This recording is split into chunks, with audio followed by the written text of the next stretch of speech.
जगन्नाथाय ते नमः।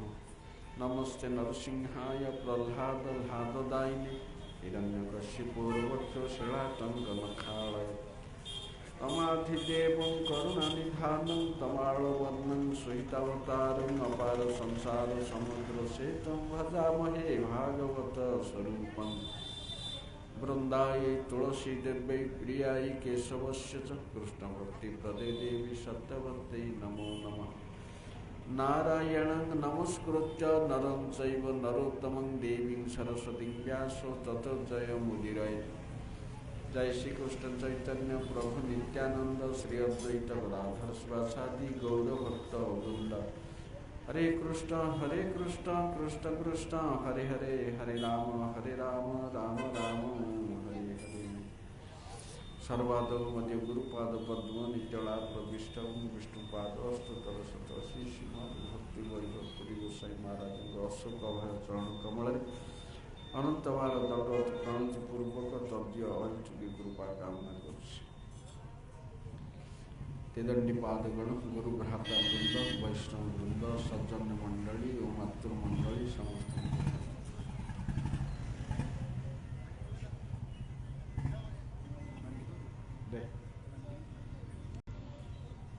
हरे कृष्ण। गतकाली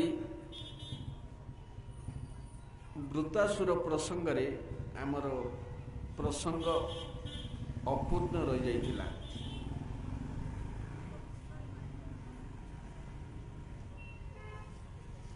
जे वृत्तासुर को इंद्र जेतेबेले मारिले इंद्र को ब्रह्महत्या आक्रांत कला। तेणु वृत्तासुर मरिबा परे देवगण बा अन्यान्य स्वर्गवासीगण आनंदरे निज धाम को गले। वृत्तासुर मृत्यु रे आनंदित होई मुनि ऋषि समस्ते खुशी हेले, किंतु इंद्र आउ जाई पारिले नहीं। इंद्र से युद्ध क्षेत्र रे रही गले। जेहेतु तांकु वृत्तासुर बद्ध जनित ବ୍ରହ୍ମ ହତ୍ୟା ଦୋଷ ଲାଗିଲା।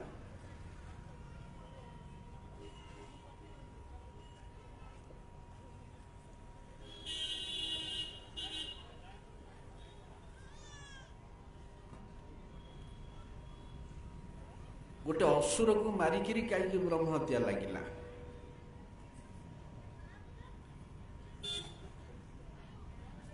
से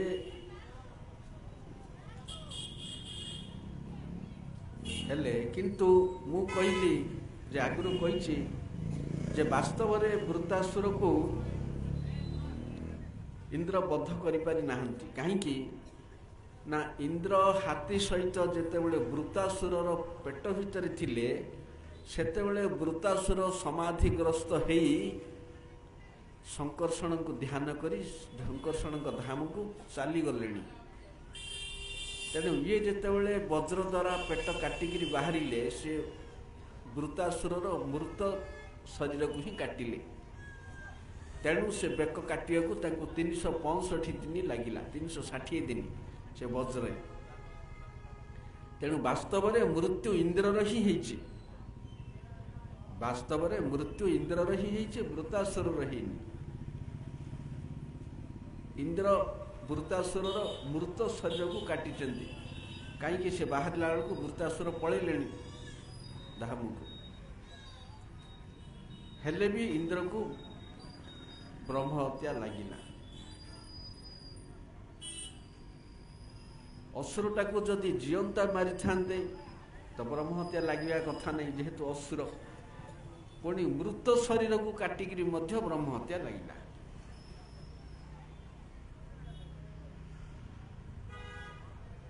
कहीं ना वृत्तासुर किए, तार स्वरूप कौन, तार स्वरूप इंद्र जानी प्रथमे से वृत्तासुर बद्ध करने को राजी हो नथिले। मुनि माने जेतेबेले आश्वासना देले तुम्हें मारिले जो पाप लागिवो आबे अश्वमेध यज्ञ द्वारा दूर करिवो। तुरे वृत्तासुर स्वरूप एपरि हेइथिबारु भगवान ताकू मारिले नहीं।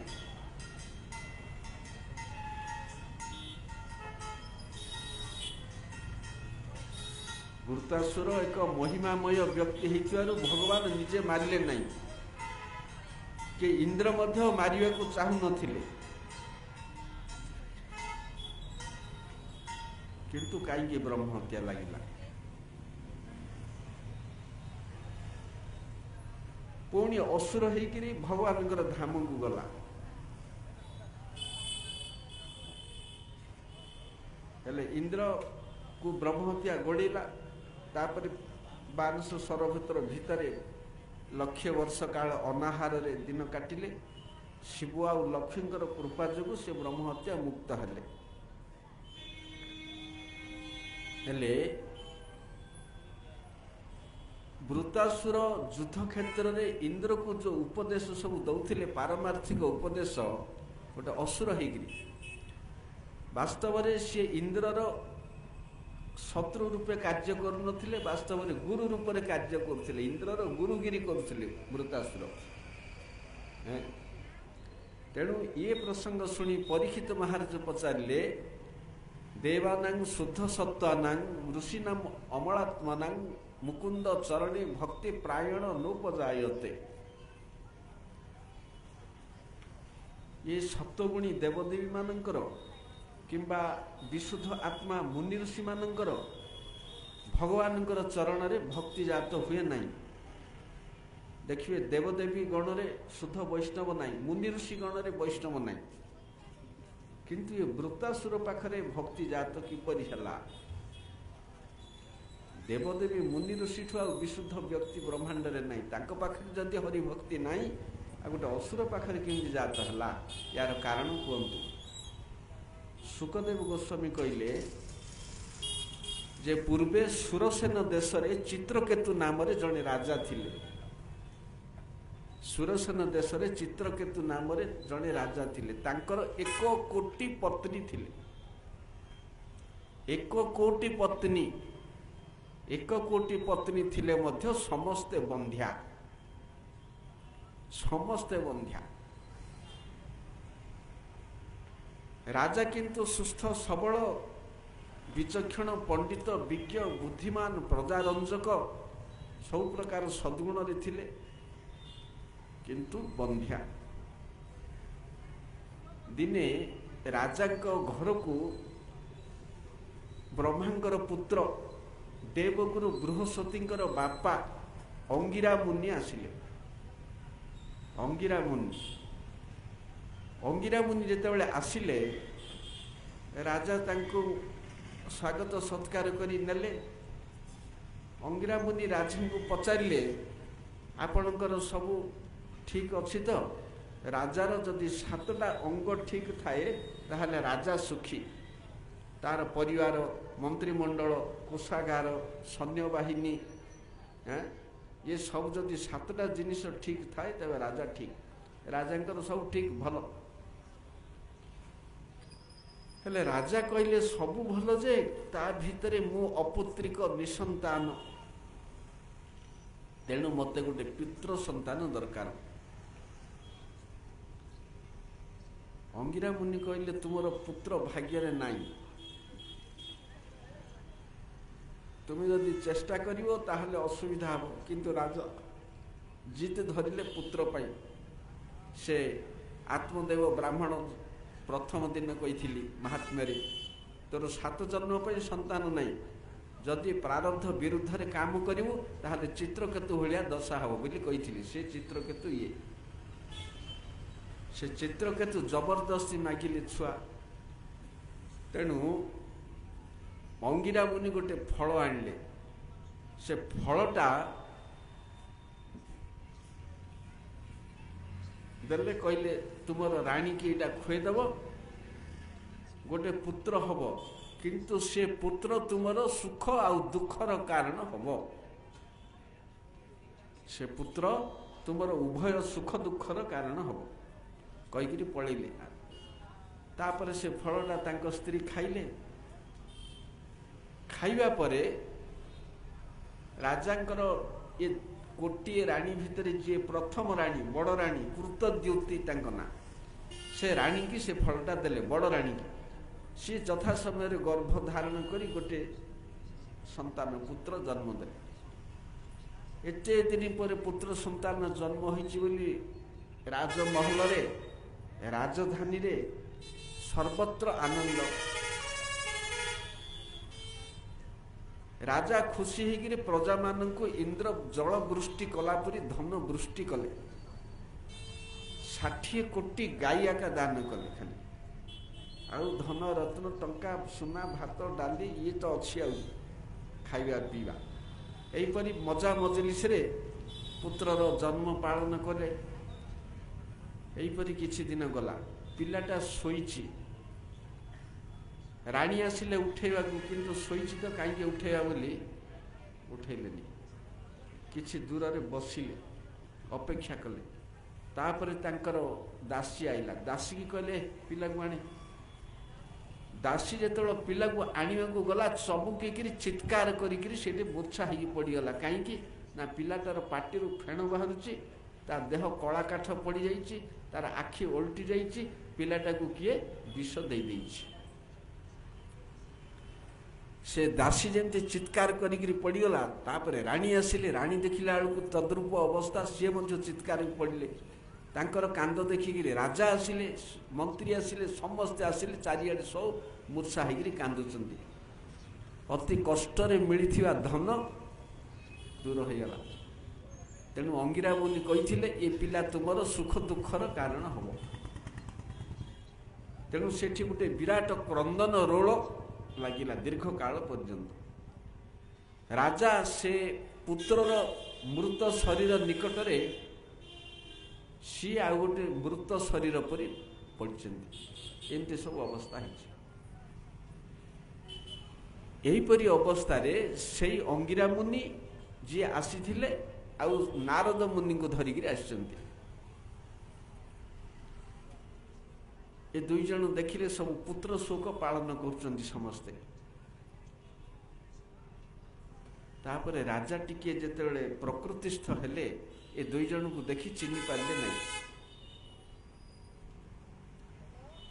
से अंगिरा मुनि को देखी चिन्ह पारे ना। राजा पचारे आपण मैंने किए? अंगिरा मुनि कहले हे राजा मु अंगिरा मुनि प्रथमे आसी आपण को किसी उपदेश देवाक आसती किंतु आपणकर उपदेश शुणा को इच्छा ना। आपण पुत्र कामना पागल तेणु कही ए पिला सुख दुखर कारण हम। आउ ये होचंती नारद मुनि। नारद मुनि द्वारा किसी उपकार हम से नारद मुनि को आनी किंतु अंगिरा मुनि द्वारा हमनी। दुहे ब्रह्मांकर पुओ। अंगिरा मुनि देवगुरु बृहस्पति बापा।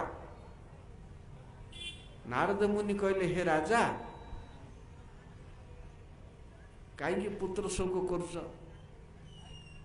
से भला पुत्रर को नारद मुनि बंचैले। बंचैया परे से पुत्र को पचारे अरे तू कहीं चित्रकेतुंकर दरबार छाड़िकी जाऊचु?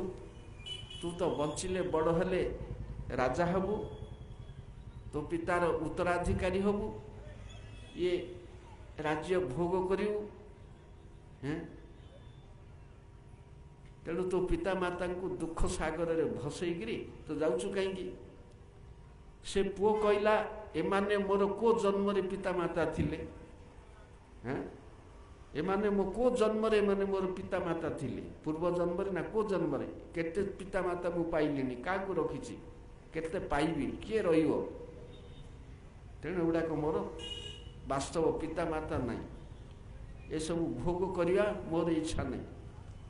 से पड़े बापा माँ देखिले से पिला आमको पचारुनी, आम कहीं पचारिया? छाड़ से पुत्र शोक मोह। नारद मुनि कहले महाराज आपण ये पुत्र शोक परित्याग करंतु। मु गोटे मंत्र दउची, से मंत्र द्वारा आपण को 7 राति संकर्षण दर्शन हम। से मंत्र देकर जहाँ बुझेवा कथा बुझेक उभय दीजन जाक पड़े। राजा से मंत्र जपिया को लगिले। जपि जपि निर्दिष्ट दिन संकर्षण को दर्शन कले। संकर्षण को दर्शन करिया परे तांको स्तव कले। बहुत गाढ़ गूढ़ स्तव यहाँ भागवत धर्म उपरे चित्रकेतुंकर। तापरे भगवान मध्य सेपरि तांको आशीर्वाद सूचक वाक्य कहले। संकर्षण तांकर धाम सहित देखिले ब्रह्मांकर 4 पुत्र भागवत शुणुचंती तांकर शरीर श्वेत कांति नीलांबर वस्त्र ये सब देखिक उभयंकर भाव आदान प्रदान है। तापर संकर्षण अदृश्य हो गए। तेणु ये संकर्षण जो दिगरे अदृश्य हेले चित्रकेतु से दिगरे हरिभजन करी बुलिले। तापरे नारद मुनि देइथिबा मंत्रर गौण फल, मुख्य फल तो संकर्षण प्राप्ति, तार गौण फल स्वरूप विद्याधर लोक प्राप्त हेले। जेमती देवता दानव गंधर्व विद्याधर एमाने गोटे देव जाति। से विद्याधर लोकरे जन्म होइकरी 50टा पत्नी तांकर विमान रे 50टा पत्नी को धरिकी सब बुलंती हरिभजन करती। मजा मजलिस नहीं, 50टा पत्नी को धरी हरिकीर्तन करी चारिआडे बुलंती। दिने कौन है ना से विमान रे बुलु बुलु कैलाश पर्वत ऊपर देकरी गले। कैलाश पर्वत रे कौन करचंती शिव पार्वती की कोल रे बसईकरी मुनि ऋषि मेल रे प्रवचन करचंती। पार्वती की बाम जानू रे बसईकरी आलिंगन करिकरी सभारे प्रवचन करचंती। मुनि ऋषि सब भक्त माने अछंती। ऊपर चित्रकेतु जेतेबेले विमान उड़िकी जाउची ताच्छल्य करिकी हसिकी कहला हे देख हे ये गोटे जोगेश्वर पंडित वैष्णव साधु देवदेव महादेव ये साधु सभारे गोटे स्त्रीटा को कोଳରେ धरी बइची। एडे निर्लज एपरी मूर्ख लोक केबे काम करियोनी। तते आ जगह मिलुनी निकांचन जगह ये साधु सम्मेलन रे स्त्री की कोଳରେ धरी बइचु। जेतेबेले चित्रकेतु एक कथा कहले शिव କିଛି କହିଲେନି, ମୌନ ରହିଲେ, ହସିଲେ। ମୁନି ଋଷିମାନେ ମଧ୍ୟ କିଛି କହିଲେ ନାହିଁ। ବିଷ୍ଣୁ ବୈଷ୍ଣବ ନିନ୍ଦା ଶ୍ରବଣ କଲେ ଆୟୁ ହାନି ହୁଏ, ପରଲୋକ ନାଶ ଯାଏ। ତେଣୁ ସେମାନେ କାନରେ ହାତ ଦେଇଦେଲେ, ଆଉ କେତେ ଦୂରକୁ ପଳେଇଲେ। ଯେହେତୁ ଶିବ କିଛି କହୁଥାନ୍ତି, ତେଣୁ ଏମାନେ ମଧ୍ୟ କିଛି ପାଟି ଫିଟେଇଲେନି, ଚିତ୍ରକେତୁକୁ କୌଣସି ପ୍ରକାର ଗାଳି ବନ୍ଦ କଲେ ନାହିଁ। କିନ୍ତୁ ତାଙ୍କର ପତ୍ନୀ ହିସାବରେ, ନାରୀ ହିସାବରେ ପାର୍ବତୀ ସହିପାରିଲେ ନାହିଁ ପତି ନିନ୍ଦା। ତେଣୁ ସିଏ ଆରମ୍ଭ କଲେ ତାଙ୍କର ଗାଳି ବୃଷ୍ଟି, ଯେ ଏ ବ୍ୟକ୍ତି ଶିବଙ୍କର ମାଲିକ ନା ଗୁରୁ ନା କିଏ, ଇଏ ଶିବଙ୍କୁ ଇଏ ଉପଦେଶ ଦେଉଛି। ସତେ ଯେପରି ଇଏ ବ୍ରହ୍ମା କି ବୃହସ୍ପତି କି ଭଗବାନ। ତେଣୁ ତୁ ଅସୁର ଶରୀର ପ୍ରାପ୍ତ ହେ, ତୁ ଅସୁର ହେଇଯା, ଅସୁର ହେଲେ ତୋତେ ବୁଦ୍ଧି ଆଇବ। ଚିତ୍ରକେତୁ ସେତେବେଳେ ବିମାନରୁ ଓହ୍ଲେଇଲେ, ଓହ୍ଲେଇକିରି ପାର୍ବତୀଙ୍କି ପ୍ରଣାମ କଲେ। କହିଲେ, ହେ ମା ଅମ୍ବେ, ହେ ମାତ, ମୋର ବାକ୍ୟ ଯଦି ଆପଣଙ୍କୁ ଦୁଃଖ ଦେଇଥାଏ, କଷ୍ଟ ଦେଇଥାଏ, ତାହେଲେ ମୋତେ କ୍ଷମା କରନ୍ତୁ। କାହିଁକି ଇଏ ସାପ ପାଇଁ ଆପଣ ଦାୟୀ ନୁହନ୍ତି, ଏଇଟା ମୋର ପ୍ରାପ୍ତି ଥିଲା। ଏ ସାପ ମୋର ପ୍ରାପ୍ତି ଥିଲା, ମୁଁ ୟାକୁ ଆନନ୍ଦର ସହିତ ଶିରଧାର୍ଯ୍ୟ କରୁଛି, ଏଥିରେ କାହାର କିଛି ଦୋଷ ନାହିଁ କହିକିରି ଉଡ଼ିକିରି ପଳେଇଲା। ସେତେବେଳେ ଶିବ ପାଟି ଖୋଲିଲେ, କହିଲେ, ହେ ଦେବୀ, ତୁମେ ଦେଖିଲେ ତ ଚିତ୍ରକେତୁର ବ୍ୟବହାର। ଯେଉଁମାନେ ହରିଭକ୍ତ ସେମାନେ କାହାକୁ କେବେ ହେଲେ ଭୟ କରନ୍ତି ନାହିଁ। ଏପର୍ଯ୍ୟନ୍ତ ସବୁ ଜାଗାରେ ଆମେ ଜାଣିଛେ, ଜଡ଼ ଭରତ ସେହିପରି। ନାରାୟଣ ପରାହା ସର୍ବେ କୁତଶ୍ଚ ନ ବିଭେତି ସ୍ୱର୍ଗାପ ବର୍ଗ ନରକେଶୁ ତୁଲ୍ୟାର୍ଥ ଦର୍ଶୀ ନହ। ଯେଉଁମାନେ ନାରାୟଣ ଭକ୍ତ ସେମାନେ କେବେ କାହାକୁ ଭୟ କରିବେନି, ତାଙ୍କ ପାଖରେ ଭୟ କିଛି ନାହିଁ। ସ୍ୱର୍ଗ ନରକ ମୁକ୍ତି ସବୁ ଯାକ ତାଙ୍କ ପାଇଁ ସମାନ। ସିଏ ମୋତେ ଗାଳି କଲା, କାହିଁକି ନା ସେ ଶଙ୍କର୍ଷଣ ଭକ୍ତ, ମୁଁ ଶଙ୍କର୍ଷଣ ଭକ୍ତ। ଆମେ ଗୁରୁ ଭାଇ, ଭାଇ ଭାଇକି କ'ଣ କହିଲା, ସେଥିରେ ତୁମର କି ଯାଏ ଆସେ? ଏ ପରିହାସ ବାକ୍ୟ କହିଲା। କିନ୍ତୁ ତୁମେ ସହିପାରିଲନି, ତୁମେ ସାପ ଦେଲେ ମଧ୍ୟ ସେ ମୋର ସାପରୁ କ'ଣ ହେଲେ ମୁଁ ବଞ୍ଚିବି, ତାର ପ୍ରତିକାର ପାଇଁ ଏକ ବିନ୍ଦୁ ବିସର୍ଗ ପଚାରିଲାନି। କିନ୍ତୁ ସେ ସାପକୁ ଶିରଗ୍ରାହ୍ୟ କରିକିରି ଆନନ୍ଦରେ ଉଡ଼ିକିରି ପଳେଇଲା।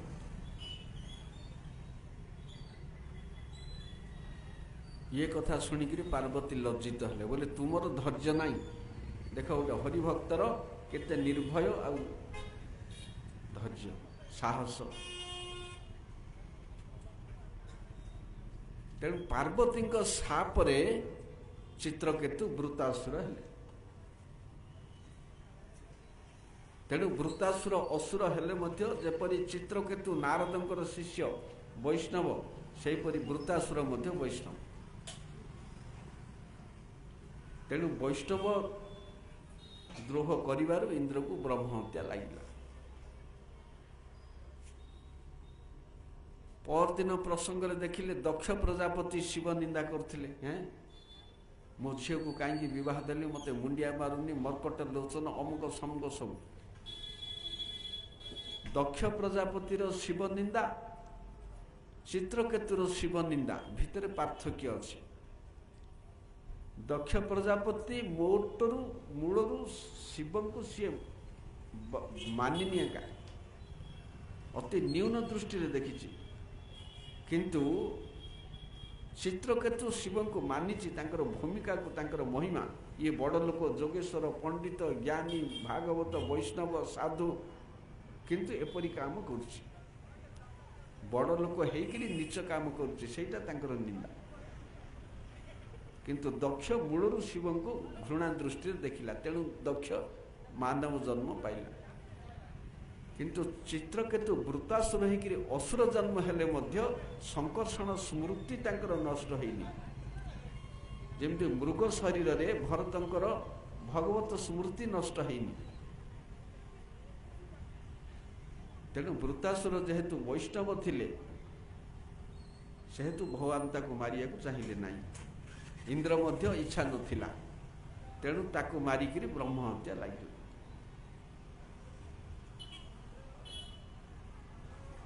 पुणी जदि प्रश्न करियो ब्रह्म हत्या कहीं लगिला सी तो ए जन्म असुर थिला पूर्व जन्म क्षत्रिय थिला सी तो ब्राह्मण नथिला। एटा हूँ कली जुगर असमाहित प्रश्न कली जुग लोकों पाई असमाहित प्रश्न कहीं ना जाति निर्णय किपरि हुए शास्त्र रे नाई कोठे लिखा है जे ब्राह्मण पिलाटा ब्राह्मण हम क्षत्रिय पिलाटा क्षत्रिय हम शूद्र पिलाटा शूद्र हम नाई कोड नाई एटा कली जुगर नियम। अन्य तीन जुगरे जन्म अनुसार जाति निर्णय हो नथिला स्वभाव अनुसार जाति निर्णय होता स्वभाव अनुसार जदि जाति हम सीटा दैवी वर्णाश्रम हम जदि जन्म अनुसार जाति निर्णय हम बोले सीटा असुर वर्णाश्रम धर्म हम। ब्राह्मण पिलाटे हो ब्राह्मण गुण किसी ना टोटाली ना ब्राह्मण वंशरे जन्म हो क्षत्रिय पिलाटे हो शूद्र गुण थी शूद्र पिलाटे हो ब्राह्मण गुण थी बोले ब्राह्मण हम। एमती कोटि कोटि उदाहरण शास्त्र में अच्छी से वंशरे जन्म नहीं तेणु गोटे हरिभक्त मात्र ही जो जाति रे जन्म हो ब्राह्मण हम से चंडाल घरे मध्य तार ब्राह्मणत्व तो नित्य सिद्ध से ब्रजरे जेते बेले वृषभासुर को मारिले कृष्ण असुरटा षंढ रूप धरी आई मारिले गोपी मैंने कहले तुमको गोहत्या लगिला अरे असुरटा असुर नहीं से गो रूप धरिकी आई तेणु ताकू मारिल गोहत्या लगिला प्रायश्चित कर कृष्ण प्रायश्चित कले।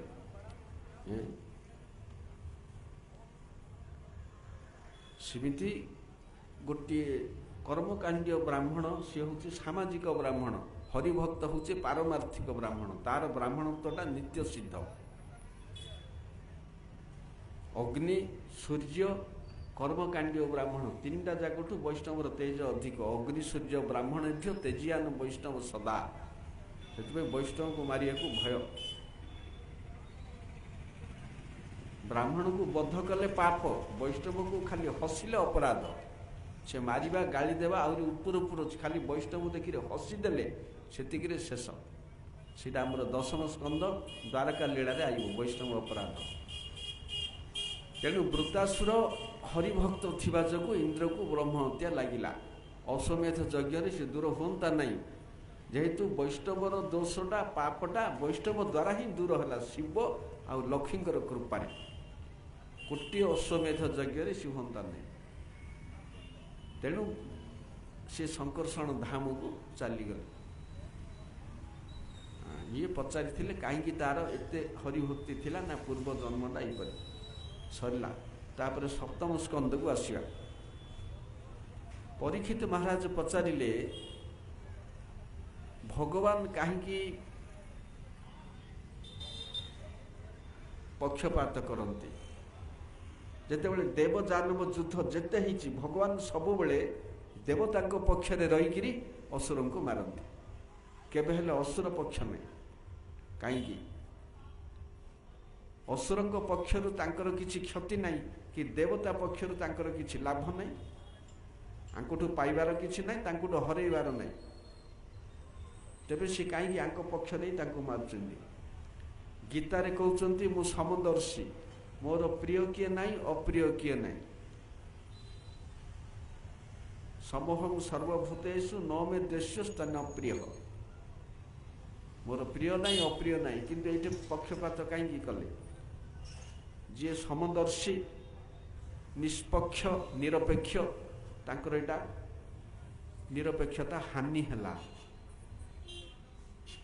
भागवत परीक्षित महाराज कहते भगवान सम प्रिय सुहृद तीनटा गुण सम कहले भगवान समस्त प्रति समान प्रिय कहले भगवान समस्ते प्रिय सुहृद कहले भगवान समस्त सुहृद ये तीनटा गुण थिबा सत्वे कहीं वैषम्य देखागला पक्षपात कहीं कले सुखदेव गोस्वामी कहले महाराज तांकर एटा पक्षपात नहीं सेटा बाहर को जना पड़ुची सेपरी कहीं ना जेतेबेले सी असुर मान को मारती सेतेबेले भी निरपेक्ष समदर्शी कहीं ना असुर को मारिले निज पद दियंती निज धाम दियंती हेले निरपक्षपात कोड भला हैं जाको मारंती ताको तो उद्धार करंती और पक्षपात कोड भला हाँ तेणु पक्षपात नहीं केबे हेले ये भली प्रश्न तुमर पितामह युधिष्ठिर महाराज राजस्व यज्ञ रे नारद मुनि के पचारिथिले जेतेबेले युधिष्ठिर महाराज राजस्व यज्ञ कले अग्र पूजा किए पाइब सहदेव कहले कृष्ण को दिया हो समस्त स्वीकार कले किंतु शिशुपाल विरोध कला विरोध करी गाली करिवारु कृष्णकर चक्र रे मला मरिया संगे संगे तार आत्मा कृष्णकर शरीर रे प्रवेश कला करिवारु युधिष्ठिर महाराज एटा देखिक आश्चर्य हेले ये शिशुपाल दांत उठिला दिनठू कृष्ण को गाली करी आउछि दांत उठिला दिनठू ये शेष को कृष्ण प्राप्ति हैला यार नरक गति हैलानी कि ता जिह्वारे कुष्ठ हैलानी शास्त्र रे अछि बेण बोली जणे राजा थिले महानास्तिक विष्णुद्रोही मुनि माने तांको नरक रे पकईथिले किंतु ये नरक गति हैलानी ओल्टी भगवान को पाइला ये बड़ा आश्चर्य कथा तेणु सभारे नारद मुनि को थिले ताकू ये घटना पचारिले यार कारण कौन नारद मुनि कहले जे शिशुपाल होची भगवान कर द्वारपाल ये जय विजय द्वारा अभिशप्त होकर एमाने 3 जन्म असुर हेले प्रथम जन्म रे हिरण्याक्ष हिरण्यकशिपु द्वितीय जन्म रे रावण कुंभकर्ण तृतीय जन्म रे शिशुपाल दंतवक्र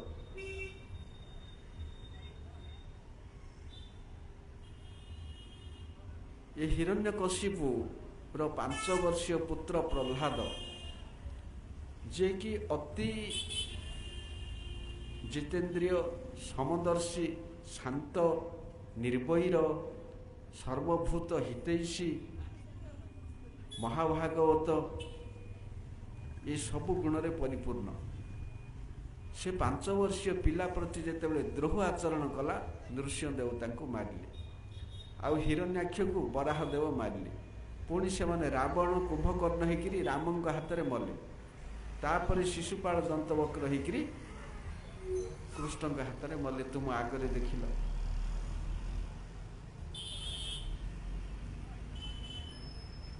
ना तुम्हें जदि कहल एमाने गाली करी कहीं मुक्त हेले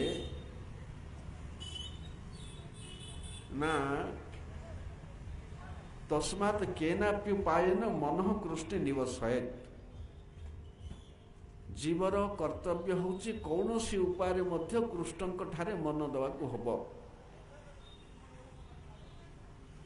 पॉजिटिव हो नले नेगेटिव हो जो पटे हेले मित्र रूप रे हो शत्रु रूप रे हो दीटा को मंगल करिवो किपरि ना कामात् भयात् द्वेषात् स्नेहात् भक्त्या ये 5 प्रकार भगवान सहित जीव अटैचमेंट हवा हब काम दृष्टि गोपी माने भय कंस द्वेष शिशुपाल जरासंध असुर स्नेह पांडव माने जादव माने आ भक्ति रे आमे नारद आदि मुनिगण किंतु बेणर ये गोटे उपाय रे मध्य भगवान सहित कांटेक्ट नाई जीरो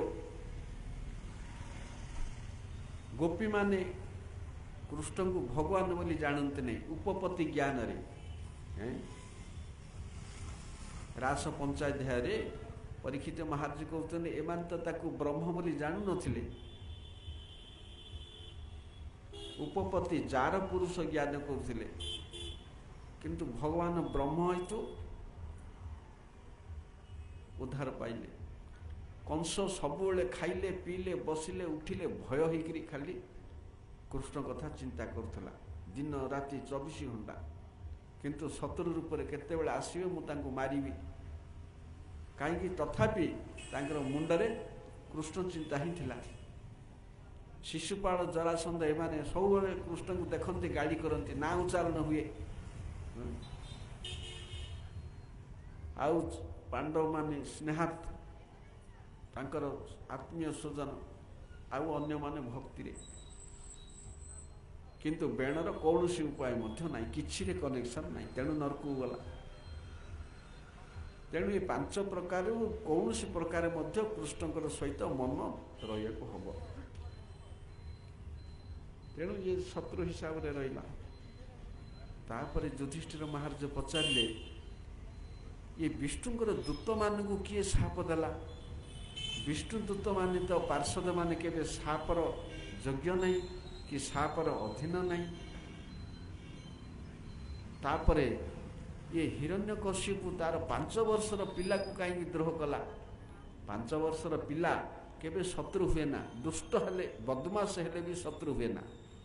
ଯଦି ଏତେ ଗୁଣରେ ପୁଣି ପରିପୂର୍ଣ୍ଣ ହରିଭକ୍ତ, ଆଉ ଦ୍ରୋହ କାହିଁକି ହେଲା? ଏସବୁ କାରଣ କୁହନ୍ତୁ।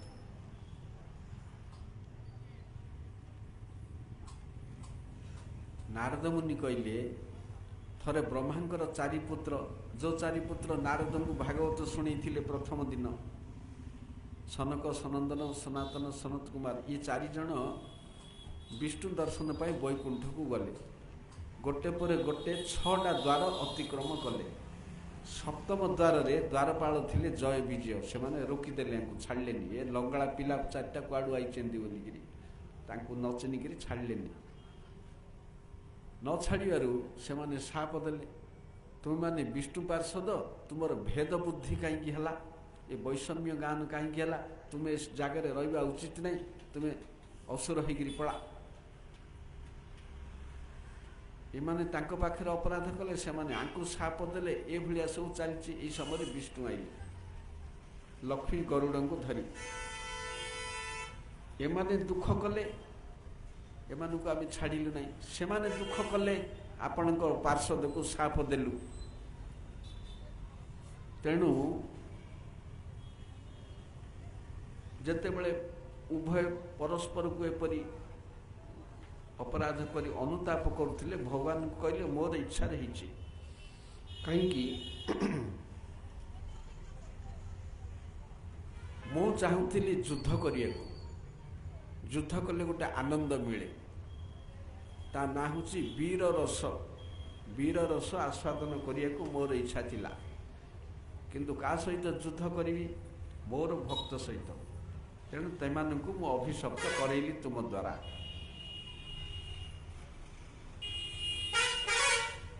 ତେଣୁ ତୁମେମାନେ ପଳା ମର୍ତ୍ତ୍ୟକୁ, 3 ଜନ୍ମ ପାଇଁ ଅସୁର ହେଲା ପରେ ଆଉ ଥରେ ଆସିବ। ତେଣୁ ଏମାନେ ପ୍ରଥମ ଜନ୍ମରେ ହିରଣ୍ୟହିକ୍ଷ ହିରଣ୍ୟକଶ୍ୟପ ହେଲେ, ଦ୍ୱିତୀୟରେ ରାବଣ କୁମ୍ଭକର୍ଣ୍ଣ, ତାପରେ ଆଚ୍ଛା ଏମାନେ ଆସିଲେ କିପରି? ନା, ଯେଉଁ କାଲି କହିଲି 60ଟା ଝିଅକୁ ଦେଲେ ଦକ୍ଷ ପ୍ରଜାପତି, ସେ ଭିତରୁ 13ଟା ଝିଅ ଦେଲେ କଶ୍ୟପଙ୍କୁ। ଗୋଟେ ଝିଅ ଅଦିତି, ଯାହାଙ୍କର 12 ଆଦିତ୍ୟ, ତା ଭିତରୁ ଜଣେ ତୋଷ୍ଟା ପ୍ରଜାପତି, ତାର ପୁତ୍ର ବିଶ୍ୱରୂପ। ସେହିପରି ଦିତିଙ୍କର ଆଉ ଗୋଟେ ଭଉଣୀ ଥିଲା, ଏ ଅଦିତିଙ୍କର ଆଉ ଗୋଟେ ଭଉଣୀ ଦିତି। ଏ ଦିତି ଦିନେ ତାଙ୍କର ପତି କଶ୍ୟପ ପ୍ରଜାପତି ସନ୍ଧ୍ୟା ସମୟରେ ଯଜ୍ଞଶାଳାରେ ଅଗ୍ନିହୋତ୍ର କରିବାକୁ ଅଛନ୍ତି, ସନ୍ଧ୍ୟା ଭଜନ ସାଧନ।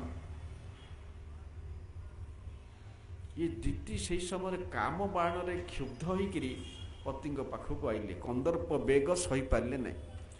କହିଲେ, ମୋର ସବୁ ଭଉଣୀ ଗୁଡ଼ାକର ସନ୍ତାନ ହେଲାଣି, କିନ୍ତୁ ମୋର କୌଣସି ସନ୍ତାନ ନାହିଁ ଏପର୍ଯ୍ୟନ୍ତ। ଆପଣ ଏବେ ହିଁ ଗର୍ଭାଧାନ କରନ୍ତୁ। କଶ୍ୟପ ପ୍ରଜାପତି କହିଲେ, ଇଏ ସନ୍ଧ୍ୟା ସମୟ, ଇଏ ପବିତ୍ର କାଳ, ଏହି ସମୟରେ ଗର୍ଭାଧାନ କରାଯାଏ ନାହିଁ। ଏ ସମୟରେ ଯେଉଁ ସନ୍ତାନ ଜନ୍ମ ହେବ ଅତି ପାପୀ ହେବ। କାହିଁକି ନା ଇଏ ସନ୍ଧ୍ୟା କାଳ ହେଉଛି ଶିବଙ୍କର ଭ୍ରମଣ କାଳ। ଏ ସମୟରେ ତାଙ୍କ ସହିତ ଭୂତ, ପ୍ରେତ, ପିଶାଚ, ପ୍ରମଥ ସବୁ ବୁଲୁଥାନ୍ତି।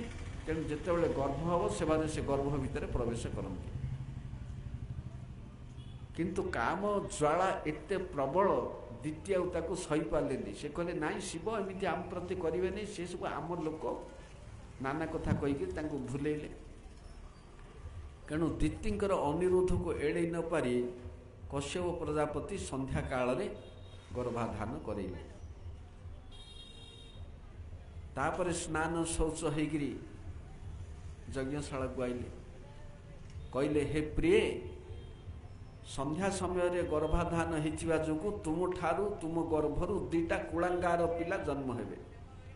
2ଟା କୁଳାଙ୍ଗାର ପୁତ୍ର ଜନ୍ମ ହେବେ, ଯେଉଁମାନେ ଦେବକୂଳକୁ ପୀଡ଼ା ଦେବେ, କିନ୍ତୁ ସେମାନେ ବିଷ୍ଣୁଙ୍କ ହାତରେ ମରିବେ।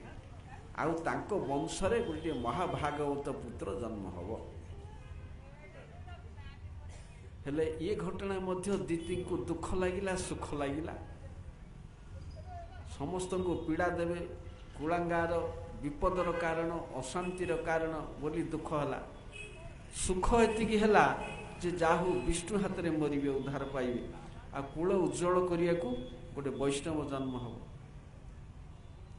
ତେଣୁ ଦେବକୂଳକୁ ଉଦ୍ଧାର ଅନିଷ୍ଟ ଆଶଙ୍କା କରି ଦିତି 100 ବର୍ଷ ଗର୍ଭ ଧାରଣ କଲେ। ସେ ପିଲାକୁ ଜନ୍ମ ଦେଲେନି, ଜନ୍ମ ହେଲେ ଅଶୁଭ ହେବ ବୋଲି।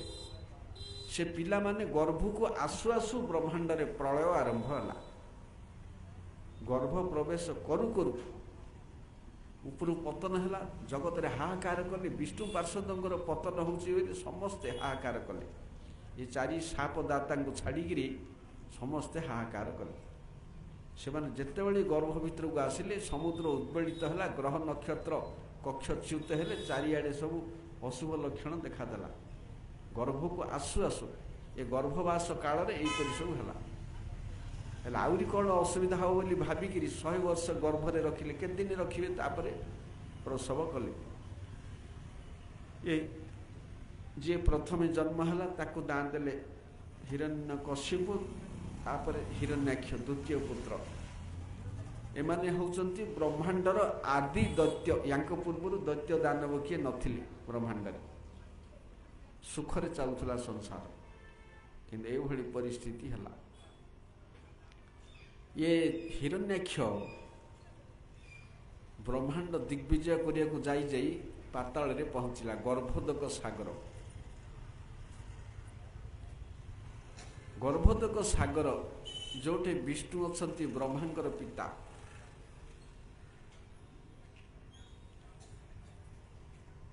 ସେଇଠି ସିଏ ନିଜର ପ୍ରତିଦ୍ୱନ୍ଦ୍ୱୀ ଖୋଜି ବୁଲିଲା, ବରୁଣ ଦେବଙ୍କୁ ଭେଟିଲା। ଏହି ସମୟରେ ବରାହ ରୂପଧାରୀ ବିଷ୍ଣୁଙ୍କୁ ଦେଖିଲା। ଆରେ ଇଏ ଗୋଟେ ବନ ଶୂକର, ବନ ଶୂକର, ଗ୍ରାମ୍ୟ ଶୂକର, 2 ପ୍ରକାର ଅଛନ୍ତି ଘୁଷୁରୀ, ଯେଉଁଟାକୁ ବାରାହା କୁହାହେଉଛି। ସବୁ ଖୋଳିକିରି ବିଲ ସବୁ ନଷ୍ଟ କରିଦେଉଛନ୍ତି, ଖାଇ ଦେଉଛନ୍ତି। ବନ ଶୂକର। ଗ୍ରାମ୍ୟ ଶୂକର ଯିଏ ବିଷ୍ଠା ଭୋଜନ କରେ, ଏଟାକ ଗ୍ରାମ୍ୟ ଶୂକର। ତାଙ୍କ ସହିତ ନାନା ପ୍ରକାର କଟୁ କଥା କହିଲା। ତେଣୁ ବରାହ ଦେବ ତା ସହିତ ଯୁଦ୍ଧ କରିକି ତାକୁ ସେଇଠି ମାରିଲେ। ପ୍ରଥମେ ବ୍ରହ୍ମାଙ୍କ ପାଇଁ ପୃଥିବୀ ଉଠେଇଥିଲେ, ଦ୍ୱିତୀୟରେ ପୃଥିବୀ ଉଠେଇଲେ, ହିରଣ୍ୟାକ୍ଷକୁ ମାରିଲେ। ବରାହ ଦେବ 2ଟା, ସେଇଟା ଶ୍ଵେତ ବରାହ, ଏଇଟା କୃଷ୍ଣ ବରାହ। ତେଣୁ ବରାହ ଅବତାର 2 ଥର। ପ୍ରଥମରେ କେବଳ ପୃଥିବୀ ଉଠେଇଲେ, ଦ୍ୱିତୀୟରେ ପୃଥିବୀ ଉଠେଇଲେ, ହିରଣ୍ୟାକ୍ଷକୁ ମାରିଲେ।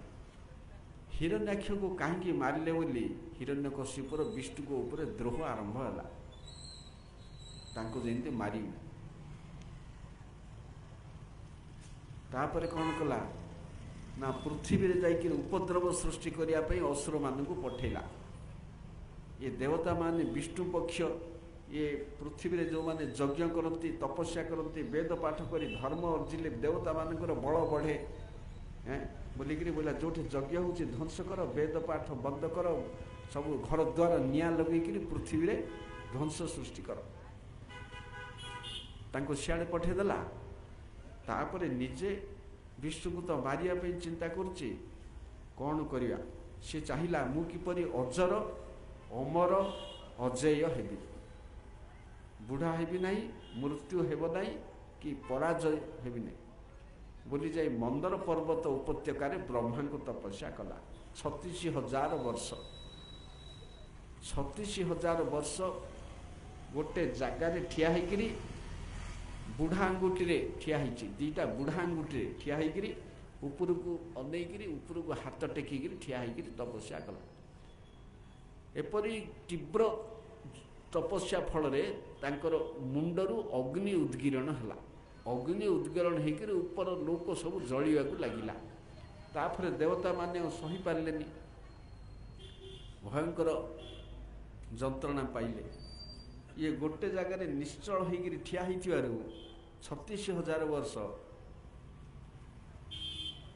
जंदा पिंपुड़ी पोक जोक झिंटिका सब देहरे चढ़िले, चढ़िक तार रक्त मांस सब खाईदेले, खाली कंकाल अच्छे से कंकाल से भजन करुच्छे। तापरे चारिआडू काठी कुटा बाली माटी ही गोटे उई हुंका होगला ता चारिपटे। से उई हुंका भितर रही जाइए, खाली हाड़ कंकाल से चलैछि तार तपस्या। सामान्य हरिभजन छाड़िक लोक एत कष्ट करती, नरक को जावाक लोक कष्ट करती, उद्धार होगा लोक सहज पंथा दियंती नहीं।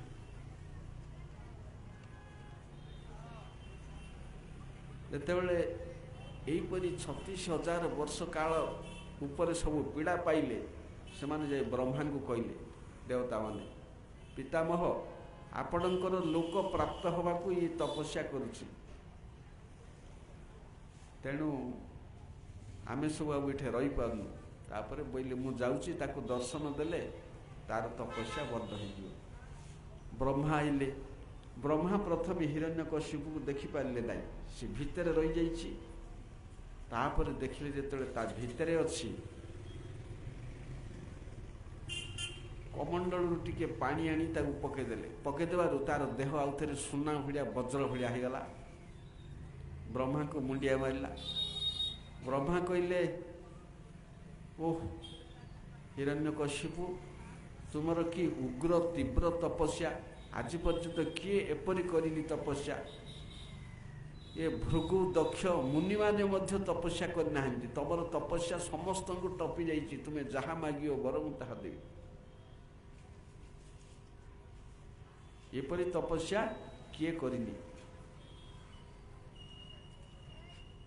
किंतु सी चाहूँचे अजेय अजर अमर हवा, किंतु अमर वर कुआड़े ब्रह्मा दे पारे। ब्रह्मा तो निजे मृत्युर अधीन, जहाँ पाखे जोटा नाई से अन्य को कि दब, किंतु से बुले बुले ये 3टा जाक जमी पाइबी बुले बुले मागिला। सावित्री वर मागिला बरी, जमराज कहले सावित्री तुमको 3टा वर देवी, मु सत्यवान जीवन छड़ा तुम्हें जहाँ मागिले तुमको देवी। सेमिति ब्रह्मा अमर वर छड़ा जहाँ मागिले देवी, किंतु ताकू दरकार अमर वर, आकु दरकार सत्यवान जीवन। एमाने भारी बुद्धिमान, नाकुड़ा सीधा न कहीकि उल्टे उल्टे नाकुड़ा देखला भाया। से जमी सावित्री गोटे वर मागिले तथास्तु, द्वितीय वर तथास्तु, तृतीय मागिले मोर 100टा सन्तान हो तथास्तु। आ 100टा सन्तान हम सत्यवान को नहीं गले हम कि से दबा को बाध्य गत्या। से न मागिले न चाहिए मिल कहीं तथास्तु कही। सेमिति ये हिरण्यकशिपु भारी चालाकी अमर वरटा को से बुले बुले मागिला। व्यक्तिर मृत्यु हम स्थान काल पात्र वस्तु, से मला को कौ स्थान रे मरिबो, कौ समय गोटे मरिबो, का द्वारा गोटे मरिबो, कौन द्वारा गोटे मरिबो, ये 4टा तो मृत्युर कारण। तेणु से वर मागिला जे काल समय दृष्टि मु दिन रे मरण हेनी कि राति रे नहीं, जे मरिबो दिन रे कि राति रे को समय हेले मरिबो, तेणु दिन रे कि राति रे मु मरिबि नहीं। पात्र दृष्टि आपणकर सृष्टि रे जेते जीव सृष्टि होती का हाथ में मरी नहीं। काल गला पात्र गला, स्थान दृष्टि ମୁଁ ଘର ଭିତରେ ମରିବିନି କି ଘର ବାହାରେ ମରିବିନି, ଜଳ ସ୍ଥଳ ଆକାଶ କୋଉଠି ମରିବିନି।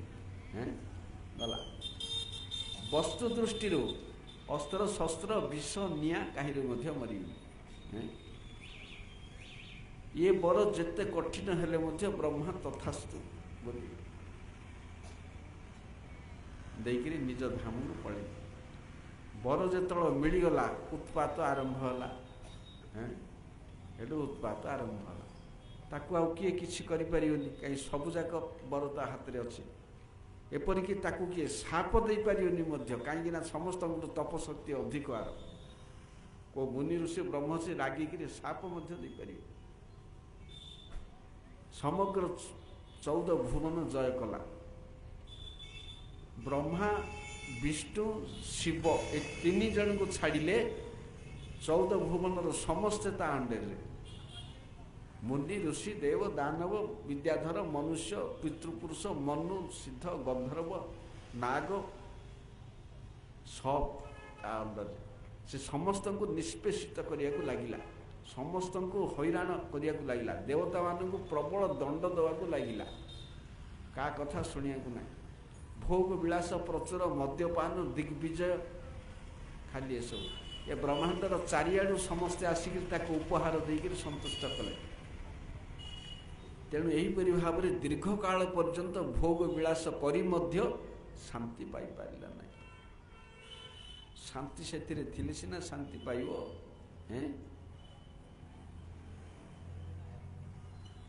ତେଣୁ ଏହିପରି ଭାବରେ ଯେତେବେଳେ ସମସ୍ତେ ଅତିଷ୍ଠ ହୋଇଗଲେ, ସେତେବେଳେ ଭଗବାନଙ୍କ ପାଖକୁ ଗଲେ। ଭଗବାନ କହିଲେ, ମୁଁ ହିରଣ୍ୟକଶିପୁର କଥା ସବୁ ଜାଣିଛି। ତେଣୁ ଯଥା ଦେବେଷୁ ବେଦେଷୁ ଗୋଷୁ ବିପ୍ରେଷୁ ସାଧୁଷୁ ଧର୍ମେ ମୟୀ ଚ ବିଦ୍ୱେଷ ସବା ଆସୁ ବିନଶ୍ୟତି। ଯେଉଁମାନେ ଦେବଠାରେ, ବେଦଠାରେ, ଗାଈଠାରେ, ବ୍ରାହ୍ମଣଠାରେ, ବୈଷ୍ଣବଠାରେ, ଧର୍ମଠାରେ, ମୋଠାରେ ବିଦ୍ୱେଷ କରନ୍ତି, ସେମାନେ ଅତି ଶୀଘ୍ର ନାଶ ଯାଆନ୍ତି। ତେଣୁ ତୁମେମାନେ ଅପେକ୍ଷା କର, ଯେତେବେଳେ ତାର 5 ବର୍ଷୀୟ ବାଳକ ପ୍ରହ୍ଲାଦ ପ୍ରତି ଅତ୍ୟାଚାର କରିବ, ବ୍ରହ୍ମାଙ୍କର ସବୁ ବର ଅକ୍ଷୁଣ୍ଣ ଥିବା ସତ୍ତ୍ୱେ ମୁଁ ତାକୁ ମାରିବି। ଯା।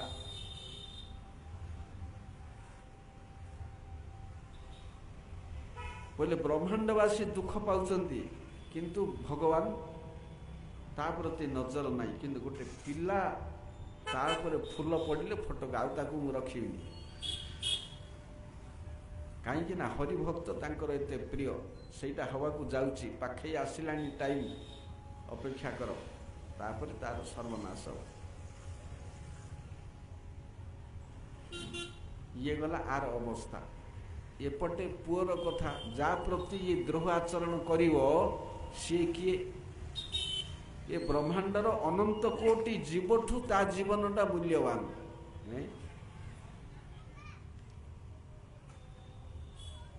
ସଂସାର ଯାହାକୁ କହେ ଅଳସୁଆ, ନିକମା, ଅଯୋଗ୍ୟ, ଭଗବାନଙ୍କ ଦୃଷ୍ଟିରେ ସିଏ ବ୍ରହ୍ମାଣ୍ଡବାସୀ ଠାରୁ ଅଧିକ।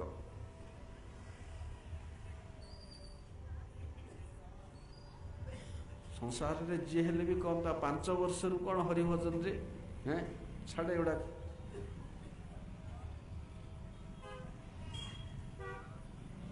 ତେଣୁ ଇଏ ପ୍ରହ୍ଲାଦ ବାଲ୍ୟକାଳରୁ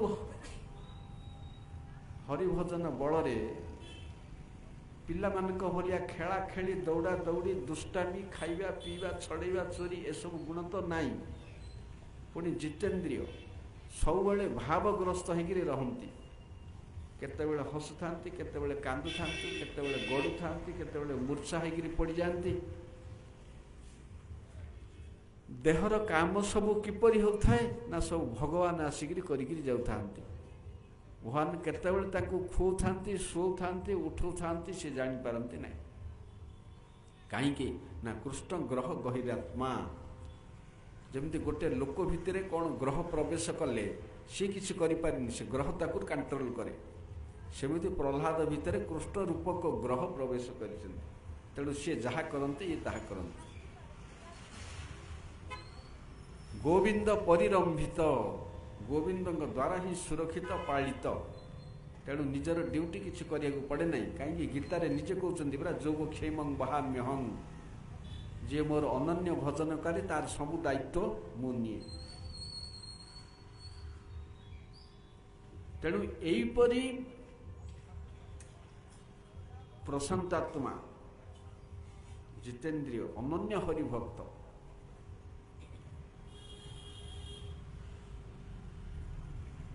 किंतु ता प्रति हिरण्यकश्यप द्रोह कला।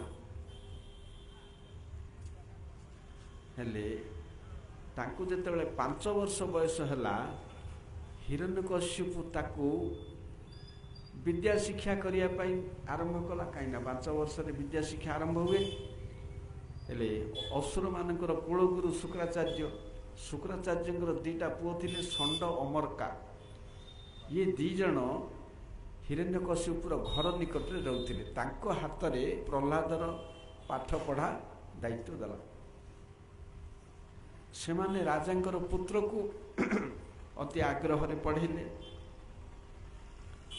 किछि दिन परे प्रहलाद घर को आसतिले। हिरण्यकश्यप पचारिला, हे वत्स, तुम्हें विद्यालय रे शिक्षा आरंभ करिबा परठू ए पर्यंत की विद्या शिक्षा कल, की पाठ पढ़ल? बापा जी पिला को पचारे, कौन आज पढ़लु रे? मास्टर कौन पढ़िला? हैं कही पारनु किछि?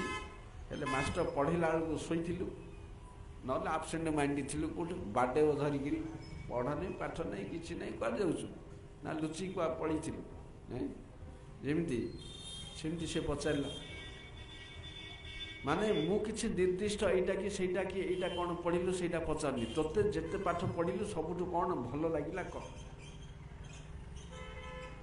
तेणु प्रहलाद कहले, हे असुर वर्ज्य, मु एटा को भल बोली मन करे ना। हित्वात्म पातम गृहबंध कूपम वनं गत्वा जतो हरिमाश्रय।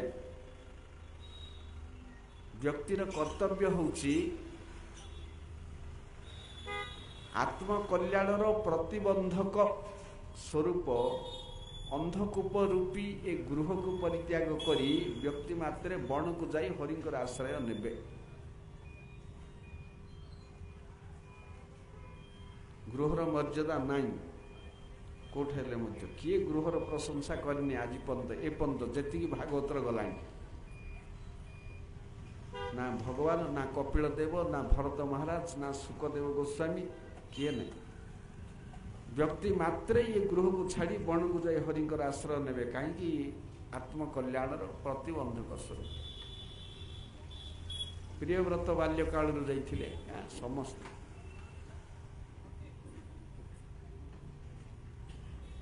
तेणु हरिंकर कथा शुणिकी हसिला हिरण्यकश्यप। गोटे हरिर कथा कहूँ एड़ा पागलुटा, छोट पिला दोष कले क्रोध आईबनी बापार कि कार, पागलटा हरिंक कथा कहूँ। से पचारा से षंडा अमर का गुआरे, तुम्हें ये कौन पाठ पढ़ी शिक्षा देच? हरिंकर गुणगान करुए ना? आज्ञा आम पढ़ेलु, नियो आगे भल भाव पढ़ा। हाँ देख बाहर किए जदि जमी न प्रवेश कर ये स्कूल भितर ताकू डरइले बेतर बाटे कौटी ओरा शिखीचु? हाँ किए तो शिखी? आम तो पाठ पढ़ेनु, कौट शिखिलु? ने चा भल ही पढ़े, ताकू आउ थे पढ़िले। साम दान दंड भेद ये 4 प्रकार राजविद्या। तापर आउरी केते दिन पर घर को आइले। माँ तांकू स्नान शौच करइले, खुएले, वेशभूषा अलंकार पिंधेले, बापा पाखु छाड़िले। बापा एते दिन पर आसीची बोली पुणी कोल रे टेकिकी चुंबन दे आलिंगन करी मस्तक आघ्राण करी कोल रे बसैला। हिरण्यकश्यप भाईला एते दिन पर मास्टर गुड़ाक भल किसी शिक्षा देछि, आउ कौन कहब? संसार पक्षपाती कथा, हैं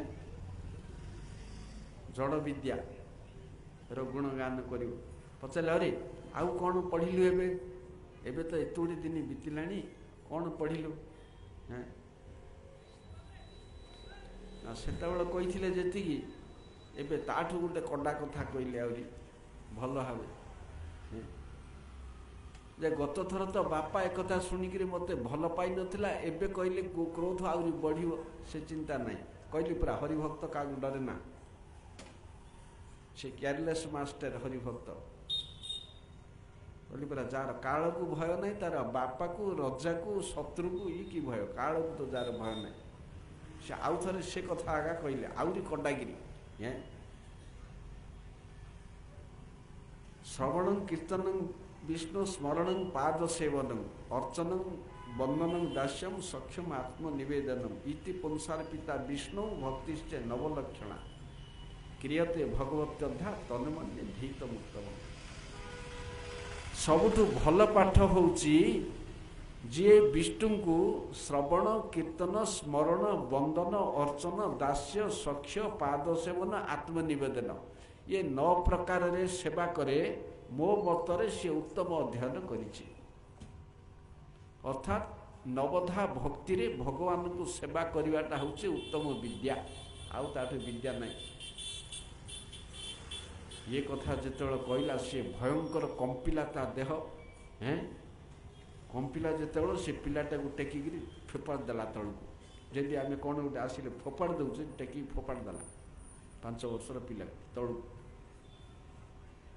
तार देह कंपिवा को लागिला आखि लाल हेला से पुणी से मास्टर को गाड़ी कला से मास्टर गुड़ा को कहले आज्ञा ये दैत्य रूपक चंदन वन रे कुठार से कुठारटा हूँ विष्णु ए बेंटटा हूँ प्रहलाद ये विष्णु पक्षपाती एजेंट ये आउ क्षमा नहीं पुओ को से हिरण्यकशिपु कहला देख बगीचारे जति विषाक्त गछ कि अदरकारी गछ बढ़िले ताकू जब उपाड़ी फिंगा जाए शरीर कौन अंग क्षत विक्षत कि विषाक्त हेले ताकू जब ऑपरेशन करी काटिकी बाहर करा जाए कूलर यपरी कूलांगार जन्म हेले ताकू हत्या करी कूल को उज्जवल कर आपको मारिकी कूल उज्जवल कर नहीं से माने नाना प्रकार भयंकर दंड सब देवा लगे कौन प्रकार मारी पारे नहीं केते अस्त्र शस्त्र अच्छी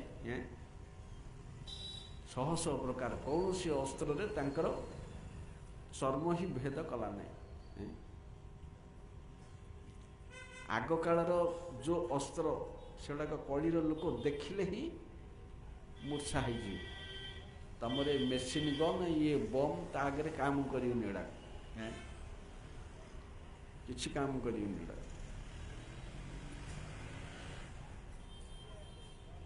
से अस्त्र आगे एगुड़ाक पिलार पथर फिंगा ये भाया 5 वर्षर पिला को दंड दिखाई से भाई दंड किए पाइनी आज पर्यंत कौटे से अनेक अस्त्र शस्त्र प्रयोग करी मारी पारे भयंकर निआ भितर पकई जलई पारे ना पर्वत आकार हाथीर गोड़ तले पकईकरी मारी पारे नहीं 100,000 फणा थिबा भयंकर पातालर सर्प ता द्वारा मध्य विष उद्गीरण करी मारी पारे ना विराट 1,000 माइल पर्वत उपरू तलू पकईकरी मारी पारे ना गुंफा भितर मास मास पत्थर देकरी रखी मारी पारे ना खाद्य विष जहर कालकूट देकरी मारी पारे ना बरफ भितर हिम भितर रखिकी मारी पारे ना उपवास मास मास वर्ष वर्ष उपवास रखी मारी पारे ना पानी भितर समुद्र रे पत्थर बांधिकी बुड़ेकी मास मास मारी पारे ना कौन सी दंड द्वारा तांकर बिंदु प्रमाण क्षति कर पारे ना से माने आनिकी बापा पाखे रखिदे निय तम पिला ये किसी काम दौन किए रक्षा कर मास्टर दीटा कहले आज्ञा पिलारे आंकर ए बुद्धि अच्छी बड़ हेले बदली जीव ना ये बुद्धि कौन रहे दुष्ट पिला भल हो जाए भल पिला भी बालुंगा हो जाए आउ तो हिरण्यकशिपु पाखे किसी उपाय नहीं कौन कर हौन्य आमर पिता शुक्राचार्य बाहर को जाइछन्ति आसिला परे कौन प्रतिकार करिबा वर्तमान आकु जेपरि कुआडे न पळै जीव खसिकरी आकु नाक पार्श्व बंधन करी रख काले कुआडे पळेव हाँ ता जा इच्छा ताहा कर आउ रजार बुद्धि नहीं ताकू पुणी आउ थरे पढ़ेबा को नेले हेले स्कूल रे मास्टर माने जेतेबेले घर को पढ़ी थांती घर काम करिया को पिले सब खेलिया को जानती प्रहलाद कहती अरे तुम खेल नहीं एडास मु उत्तम कथा सब तुमको कहबी से माने तो प्रहलाद को भल पाउथिले रजा पुत्र तेणु सब आसिले बोले बस एटे चारिपटे सब मंडली बांधी बसिले जेमती पद्म फूलर केसर चारिपटे पाखुड़ा जो बसिले शुण मु कहूँ कथा नहीं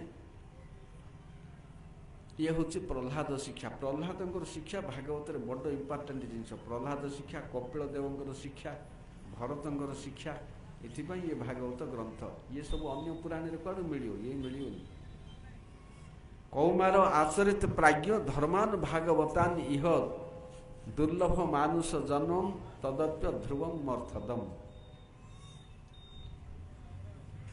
नहीं कौन कहते प्रथम श्लोक रे कहते जदि जीव वास्तव रे बुद्धिमान प्राज्ञ 5 वर्ष बयस हरिभजन आरंभ करिवे 5 वर्ष बयस कौमार आगुरी कही 5 वर्ष हेले कुमार भागवत धर्म आचरण करिए भागवत धर्म कौन हरिभजन हरिभक्ति कहीं ना दुर्लभ मानव जन्म तद अपि अध्रुवम अर्थदम वैष्णवर वाक्य उपदेश शिक्षा त्रुटिपूर्ण नहीं वैष्णव हरिभक्त भ्रम प्रमाद विप्रलिप्सा करुणा पाटवरु निर्मुक्त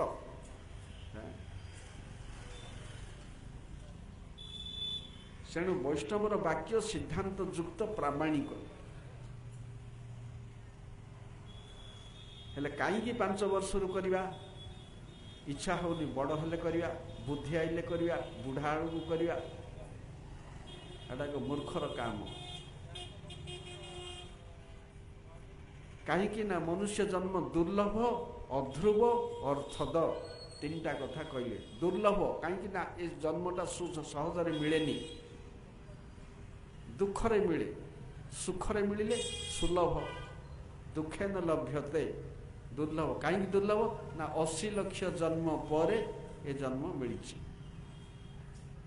जदि भजन न कला आउ थे तलू आउ 80 लक्ष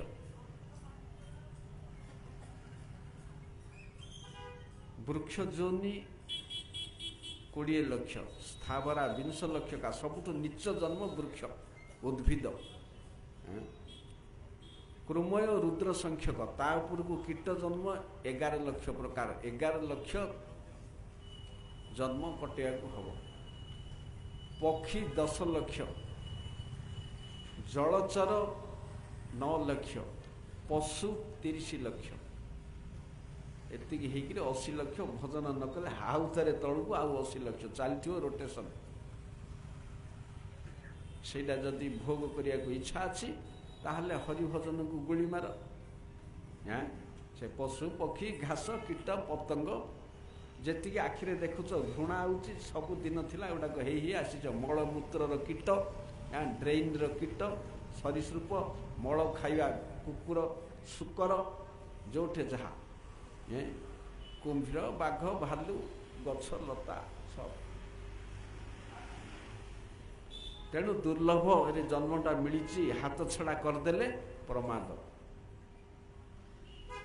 अध्रुव नाई हौ आर जन्म को जदि कौन हवा जना नहीं ए जन्म रे करिवा ताहले आ केते दिन जाऊ केते वर्ष जाऊ बुढ़ा को करिया कि बड़ हेले करिया देखिया नाई अध्रुव द्वितीय कंडीशन होची निश्चय नाई कहीं ना गर्भरे शिशु मरुची जन्म होकर शिशु मरुची मरण केते बेले आइबो मरण कोठे का साइरन मिसकल देकर आसनी हठात पलि आसे मेघ आ मृत्यु ए 2टा जानिबार उपाय नहीं ए निश्वास को विश्वास नहीं केबे हेले ए केते बंद हो ସେଥିପାଇଁ ଯେତେବେଳେ ବୁଦ୍ଧି ଜାଣିଲ ହରିଭଜନ ଆରମ୍ଭ କରିବାକୁ ହେବ। ନିଜର ସ୍ୱାର୍ଥ ରକ୍ଷା ପାଇଁ ଆରମ୍ଭ କରିବାକୁ ହେବ। ମୃତ୍ୟୁକୁ କିପରି ଭେଟିବ ପରୀକ୍ଷିତ ମହାରାଜ ପଚାରିଥିଲେ, ଆରମ୍ଭ କରିବାକୁ ହେବ। ଅଧ୍ରୁବ କିନ୍ତୁ ଅର୍ଥଦ, ଏ ଜନ୍ମଟା ଭ୍ୟାଲୁଏବୁଲ। ବ୍ରହ୍ମା ଜନ୍ମ ନାହିଁ, ମୁନି ଋଷି ଜନ୍ମ ନାହିଁ, ଦେବଦେବୀ ଜନ୍ମ ନାହିଁ, ନାଗ ଗନ୍ଧର୍ବ କିନ୍ନର ଜନ୍ମ ନାହିଁ, ନର ଜନ୍ମ ସାର। କାହିଁକି ନର ଜନ୍ମ ହେଉଛି ଚାରି ଛକିଆ, ସତ୍ଵ ରଜ ତମ ନିର୍ଗୁଣ। ଏ ଚାରି ଜାଗାକୁ ଏଇଠୁ ଯୁଆଡ଼ୁ ଯାଇପାରିବ। ଏଇଟା ମଧ୍ୟମ ଜନ୍ମ। ଦେବଲୋକରେ ଗୋଟେ ଦେବତାର ଆୟୁଷ 28-29 କୋଟି ବର୍ଷ। ପ୍ରଚୁର ବୈଭବ ଐଶ୍ୱର୍ଯ୍ୟ ଭୋଗ, ପ୍ରବଳ ପ୍ରବଳ ଭୋଗ। ଅମୃତ ହେଉଛି ଯେଉଁଠି ଖାଦ୍ୟ। 60 କୋଟି ଅପ୍ସରା ଅବାଧରେ ମିଳନ। 60 କୋଟି ଅପ୍ସରା ସଙ୍ଗ କରିବାକୁ ହେବ। ପାରିଜାତ ଅଛି, କଳ୍ପବୃକ୍ଷ ଅଛି, ଯେଉଁଠି ଜରା ଶୋକ କିଛି ନାହିଁ। କିନ୍ତୁ ଦେବତା ଭାବୁଥାଏ ମୁଁ ବଡ଼ ଆନନ୍ଦରେ ଅଛି, କିନ୍ତୁ ତାର ଆୟୁଷ ସରିଲେ ସେ ଜାଣିନି ଯେ ଦୁଃଖର ପର୍ବତ ତା ଉପରେ ଲଦା ହେବ। କ୍ଷୀଣେ ପୁଣ୍ୟ ମର୍ତ୍ତ୍ୟ ଲୋକା ବିଶନ୍ତି, ସେ ପୁଣ୍ୟ କ୍ଷୀଣ ହେଇଗଲେ ଆଉ ଥରେ ଏଠିକି ଆଇବ। ଦେବଲୋକ ନାହିଁ ଯେ ବ୍ରହ୍ମଲୋକ ପର୍ଯ୍ୟନ୍ତ ଗଲେ ମଧ୍ୟ ଆଉ ଥରେ ଏଠିକି ଆଇବ। ସେଥିପାଇଁ ଅଧ୍ରୁବ, କେତେବେଳେ କୁଆଡ଼େ କାଳ ନେଇକରି ଫୋପାଡ଼ିବ। କିନ୍ତୁ ଦେବଲୋକରେ ଭୋଗ ବିଳାସ ପ୍ରଚୁର ହେଲେ ହରିଭଜନ କୁଆଡ଼େ ହେବ? ହେବନି। ସେଥିପାଇଁ ଭଗବାନ ହରିଭକ୍ତର ଧନକୁ ହରଣ କରି ନେଇଯାଆନ୍ତି। ସେ ଦଶମ ସ୍କନ୍ଧରେ ଆଇବ। ହରିଙ୍କର ଭକ୍ତ କାହିଁକି ଦରିଦ୍ର, ଶିବ ଭକ୍ତ କାହିଁକି ଧନୀ? ଏ କଥା ଯୁଧିଷ୍ଠିର ମହାରାଜଙ୍କର ପ୍ରଶ୍ନରେ କୃଷ୍ଣ ଉତ୍ତର ଦେବେ। ତେଣୁ ବିପଦଗ୍ରସ୍ତ ଧନଶୂନ୍ୟ ତାକୁ କରନ୍ତି ଭକ୍ତକୁ। କାହିଁକି? ଏସବୁ କଲେ ହିଁ ସେ ତାର ଭକ୍ତି ବୃଦ୍ଧି ହେବ। ପ୍ରାଚୁର୍ଯ୍ୟ ଭିତରେ, ଆଡ଼ମ୍ବର ଭିତରେ, ଭୋଗବିଳାସ ଭିତରେ ହରିଭକ୍ତି ଜାତ ହେବା ଭାରି କଠିନ। ରଜା ମହାରାଜ ମାନଙ୍କର ହେଉଥିଲା। ସେମାନେ ଥିଲେ ଧ୍ରୁବ ମହାରାଜ, ଅମ୍ବରୀଶ ମହାରାଜ, ପ୍ରହ୍ଲାଦ ମହାରାଜ। ସେମିତି ହେଉଥିଲା ତାଙ୍କର, ସେ ଯୁଗ ସେପରି ଥିଲା। ତେଣୁ ଧ୍ରୁବ ମହାରାଜ କେତେ 5 ବର୍ଷ ବୟସରୁ ହରିଭଜନ ଆରମ୍ଭ କଲେ। ସେହିପରି କହୁଛନ୍ତି 5 ବର୍ଷ ବୟସ, କିନ୍ତୁ 4 ବର୍ଷ କହୁନାହାନ୍ତି। ନାଇଁ, ଯେଉଁ ଜିନିଷଟା କୁହାହେଉଛି ପ୍ରାମାଣିକ 4 ବର୍ଷରୁ 3 ବର୍ଷରୁ ଜନ୍ମରୁ 5 ବର୍ଷରୁ। କାହିଁକି ନା 5 ବର୍ଷରୁ ବୁଦ୍ଧି ଜାତ ହେଉଛି ବୋଲିକିରି ଜୀବ ବିଦ୍ୟା ଶିକ୍ଷା କରିବାକୁ ଯାଉଛି। ତା ଆଗରୁ ନିୟମ ନାହିଁ। ଯଦି ସେ ବିଦ୍ୟା ପଢ଼ିଲୁ ତେବେ ଏ ବିଦ୍ୟା ବି ପଢ଼େ। ସେ ବିଦ୍ୟା ଛାଡ଼ିକିରି ଆହୁରି ଏ ବିଦ୍ୟା ପଢ଼ା। ପରାବିଦ୍ୟା ଅପରା ବିଦ୍ୟା। ଅପରା ବିଦ୍ୟା ଜଡ଼ ବିଦ୍ୟା, ବନ୍ଧନର କାରଣ। ଏ ବିଦ୍ୟା ମୁକ୍ତିର କାରଣ। ସେଥିପାଇଁ ଏ ଜନ୍ମଟା ସୁଲଭ ନୁହେଁ କେବେ ହେଲେ। ପରବର୍ତ୍ତୀ ଜନ୍ମଟା ମନୁଷ୍ୟ ଜନ୍ମ ହେବାର ସମ୍ଭାବନା ଅଛି ଯଦି ହରିଭକ୍ତିରେ କିଛି ବାକି ଥାଏ, ଅପୂର୍ଣ୍ଣ ଥାଏ, ବୋଇଲେ ଆର ଜନ୍ମକୁ କମ୍ପ୍ଲିଟ୍ ହେବାକୁ ସୁଯୋଗ ମିଳିବ। ଦେଖ ଏଇଠି ଭରତ ମହାରାଜଙ୍କର ଟିକେ ଏତେ କରିକିରି ଟିକେ ସର୍ବନାଶ ହେଇଗଲା। ଏମିତି କେତେ ଅଛନ୍ତି ହରିଭଜନ କରି ଟିକେ ଗୋଡ଼ ଖସିକିରି କେତେ ନିଚ ଯୋନି ପ୍ରାପ୍ତ ହେଇଛନ୍ତି। ଆଉ ନ କରିବା ଲୋକକୁ କିଏ ପଚାରୁଛି? ଦଶମ ସ୍କନ୍ଧରେ ଆସିବ ନୃଗ ରାଜା ଏଣ୍ଡୁଅ ହେଇଗଲେ। ବିଷ୍ଣୁ ପୁରାଣରେ ଅଛି ସେ ଶତଧନୁ ରାଜା କୁକୁର ଘୁଷୁରୀ କାଉ କେତେ ହେଲା, ହରିଭକ୍ତି କରିକିରି ଅପରାଧ ଏତେ ହେଇଗଲା।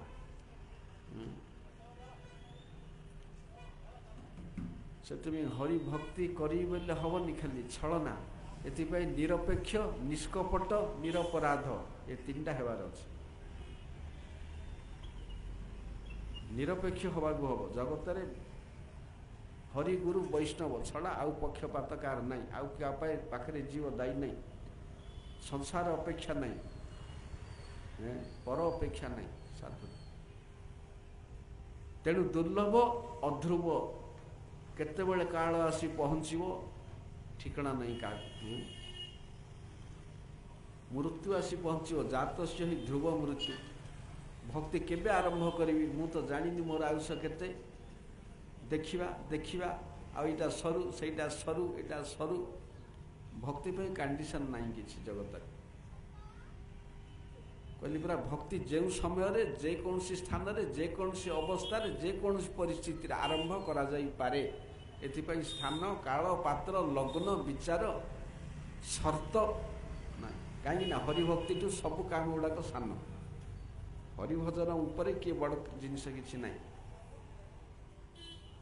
ବୁଢ଼ା କାଳକୁ ହରିଭଜନ କରିବି, କେଉଁଠି କିଏ ବୁଢ଼ା କାଳକୁ କରୁଛି? କେଉଁଠି କରୁଛି କିଏ? ଯେଉଁଠି ବୁଢ଼ା କାଳକୁ ସ୍ମରଣ ନାହିଁ, ମନ କାମ କରୁନି, ବୁଦ୍ଧି କାମ କରୁନି, ଅଙ୍ଗ ପ୍ରତ୍ୟଙ୍ଗ କାମ କରୁନି, ଇନ୍ଦ୍ରିୟ କାମ କରୁନି, ଆଉ ହରିଭଜନ କେମିତି ହେବ? ସବୁ ଥିଲା ବେଳକୁ ହରିଭଜନ ହେଉନି, ସବୁ ଯାକ ନଷ୍ଟ ହେଲା ପରେ ହରିଭଜନ ହେବ? ଇଏ ଖାଲି ହରିଭକ୍ତକୁ ଭକ୍ତି କି ଧୋକା ଦେଇ ସେମିତି ହେବନି। ବୁଢ଼ା କାଳକୁ ହରିଭଜନ ହବ ବୋଲି କେଉଁଠି ଲେଖା ହେଇନି? କେଉଁଠି ଲେଖା ହେଇଛି? ଦକ୍ଷିଣ ଦେଶରେ କୁଳଶେଖର ବୋଲି ଗୋଟେ ରାଜା ଥିଲେ, ହରିଭକ୍ତ ରାଜା। ସେ କୁଳଶେଖର ରାଜା ତାଙ୍କର ଗୋଟେ ମୁକୁନ୍ଦମାଳା ସ୍ତୋତ୍ର ଲେଖିଛନ୍ତି, ଗୋଟେ ଚମତ୍କାର ସ୍ତୋତ୍ର। ତା ଭିତରେ ଗୋଟେ ଷ୍ଟାଞ୍ଜା, ଗୋଟେ ଶ୍ଲୋକ ଲେଖିଛନ୍ତି, ପ୍ରଭୁଜୀ ମୁଁ ଏବେ ଯୌବନରେ ଅଛି, ମୋର ମନ ବର୍ତ୍ତମାନ ଆପଣଙ୍କର ପାଦ ପଦ୍ମରେ 100% ଅଛି। ମୋର ମାନସ ହଂସ ଆପଣଙ୍କର ପାଦ ପଦ୍ମର ମକରନ୍ଦ ଆସ୍ୱାଦନ କରୁଛି। ତେଣୁ ଆପଣ ମୋତେ ଏବେ ନେଇଯାଆନ୍ତୁ। ଭଗବାନ ଯଦି ପଚାରିବେ କାହିଁକି? ହରିଭଜନ କରିକି ତ ଆନନ୍ଦ ପାଉଛ, ରାଜ୍ୟ ଭୋଗ କରୁଛ, ରାଜ୍ୟ ପିତା ଲାଗିଲା ନା ଜୀବନ ପିତା ଲାଗିଲା? ନାଇଁ, କିଛି ହେଲେ ପିତା ଲାଗିନି ଯେ, କିନ୍ତୁ ବୁଢ଼ା କାଳଟା ମୋ ପ୍ରତି ବିପଦ ସୃଷ୍ଟି କରିବ। ପ୍ରାଣ ପ୍ରୟାଣ କାଳେ କଫବାତ ପିତ୍ତେଇ କଣ୍ଠାବରୋଧଂ ସ୍ମରଣଂ କୁତସ୍ତେ। ଯେତେବେଳେ ଶେଷ ସମୟ ଆଇବ, ବାତ ପିତ୍ତ କଫରେ ଜର୍ଜରିତ, ଘୁଡ଼ୁ ଘୁଡ଼ୁ ପୁଡ଼ୁ ପୁଡ଼ୁ ବୁଡ଼ୁ ବୁଡ଼ୁ ଦେହ ସେତେବେଳେ ହେବ, ଆପଣଙ୍କର ସ୍ମରଣ ଆଉ ହେବ ନାହିଁ। କୋମାରେ ପଡ଼ିଯିବି 2 ମାସ, କେଉଁ ବୁଢ଼ା କାଳକୁ ଭଜନ କରିବ? କୋମାରେ ପଡ଼ିଗଲେ ସେମିତି ପଡ଼ି ପଡ଼ି ସଢ଼ିଯିବ। କେଉଁଠି ଆକ୍ସିଡେଣ୍ଟ ହେଉଥିବ, ଫଟାଲ କିନା ପଡ଼ିଯିବ, ଶେଷ। ତମ ହରିଭଜନ ଚୁଲିଗଲା। ସେଥିପାଇଁ ବେଳ ଥାଉ ଥାଉ, ବ୍ରେନ୍ ଥାଉ ଥାଉ ହରିଭଜନ ସଞ୍ଚିବାକୁ ହେବ। ସେ ମଧୁସୂଦନ ରାଓ ଲେଖିଛନ୍ତି ପୁରା, ବାଲ୍ୟକାଳୁ ଧର୍ମ ଧନ ମୁଁ ସଞ୍ଚିବି, ଏ ଜୀବନ ଅନିଶ୍ଚିତ, କେଜାଣି କାହାର ଆଜି ମୃତ୍ୟୁ କାଳ ହୋଇଯିବ ଉପସ୍ଥିତ। କହିଲି ପୁରା, ନିଶ୍ୱାସକୁ ବିଶ୍ୱାସ ନାହିଁ, କାଳର ଚାବି ଅଛି ଉପରବାଲା ହାତରେ। ଆଉ ତମେ ଦେଖିବା ଦେଖିବା, ଆଉ ଟିକେ ସୁଖ ପାଇବି ପାଇବି। ଦିନରେ ସ୍ୱପ୍ନ ଦେଖିଲେ କ'ଣ ହେବ? ସୁଖ ତ ଥିଲେ। ସୁଖ ଦାତା, ସୁଖ ଦେଲେ ତ ପାଇବ। କୁଆଡ଼ୁ ଟାଣିକିରି ଆଣିବ ନା ମାଟିରୁ ଫୁଟେଇକିରି କାଢ଼ିବ ସୁଖ? ସେଥିପାଇଁ ଦୁର୍ଲଭଂ ଅଧ୍ରୁବଂ ନିଶ୍ଚୟ ନାହିଁ, କିନ୍ତୁ ଅର୍ଥଦ। ମାନବ ଜନ୍ମ ସବୁଠାରୁ ସାର। ମାନବ ଜନ୍ମରେ ଯେପରି ହରିଭଜନ ହେବ, ଅନ୍ୟ ଜନ୍ମରେ ହେବ ନାହିଁ। କିନ୍ତୁ ପ୍ରହ୍ଲାଦ ମହାରାଜ କହୁଛନ୍ତି, ଜୀବ କାହିଁକି ହରିଭଜନ କରେ ନାହିଁ? ନା ଇନ୍ଦ୍ରିୟ ସୁଖ ଚାଏ। ଅହଙ୍କାର ବିମୂଢ଼ାତ୍ମା କର୍ତ୍ତାହଂ ଇତି ମନ୍ୟତେ। ଗୀତାରେ କହୁଛନ୍ତି, ମୂଢ଼ ଆତ୍ମା ଏ ସଂସାରର ମୁଁ କର୍ତ୍ତା ବୋଲି ଭାବେ। ନିଜର ସେବକ, ଭୃତ୍ୟ, ଦାସ, କିଙ୍କର, ଚାକର ପୋଷ୍ଟଟାକୁ ଛାଡ଼ିକିରି ମୁଁ ମାଲିକ ବୋଲି ହେବ? ମାଲିକ କେବେ ହେଲେ ଜୀବ ହେଇପାରିବନି। କିନ୍ତୁ ତାକୁ କିଏ କରାଉଛି? ନା ମାୟା। ମାୟା ତାକୁ ମାଲିକ ବୋଲି ଭ୍ରମ ସୃଷ୍ଟି କରାଉଛି। ତା ଫଳରେ ସେ ଭୂତ ପ୍ରକୃତି କି ବିଷ୍ଣୁଙ୍କର ସଂସାରକୁ ଭୋଗ କରିବାକୁ ଲାଗୁଛି, ଭୋଗ ବୁଦ୍ଧି। ତେଣୁ କେତେ ଦିନ ସଂସାରରେ ଭୋଗ କରିବ? ଭୋଗ କରିବା ପାଇଁ ଚାହିଁଲେ ତ କାଳ ଆସି ପହଞ୍ଚିଯିବ। ଯଦି ମୃତ୍ୟୁ ସତ୍ୟ ହୁଏ, ତାହେଲେ ଭୋଗର କି ଲାଭ ଅଛି? ଆମେ ତ ଜାଣିଲୁ ମୃତ୍ୟୁ ସତ୍ୟ।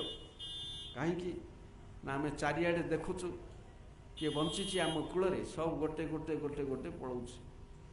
ଅହନି ଅହନି ଭୂତାନି ଗଚ୍ଛନ୍ତି ଯମ ମନ୍ଦିରମ୍। ଧର୍ମବକ ଯୁଧିଷ୍ଠିର ମହାରାଜଙ୍କୁ ପଚାରିଲା, ମହାରାଜ ଏ ଜଗତରେ ଆଶ୍ଚର୍ଯ୍ୟ କ'ଣ ସବୁଠୁ? युधिष्ठिर महाराज कहले प्रतिदिन प्रति मुहूर्त मरिकी कूढ़ कूढ़ सब जमलोक को जाऊँगी लोक तथापि मनीष निर्लज भाव में भावुची आहरी बंची आठू आश्चर्य नहीं हैं मु मृत्यु को धोखा देवी बड़ धोखा देद हाँ शेष बेलू जीर्ण हो दुषु नु कान नु पाटी नु देह बुलू नु टेकिले जाऊ बाटर हगुव मुतुव धोखा देदेव हैं हाथटा पारालिसिस हो जाइए टंका बांधि आ सिग्नेचर कर आनीपारे गला से टंका न भोगिले हैं आंगुठीटा बुलनी ऊपर वाला सेमती करदेव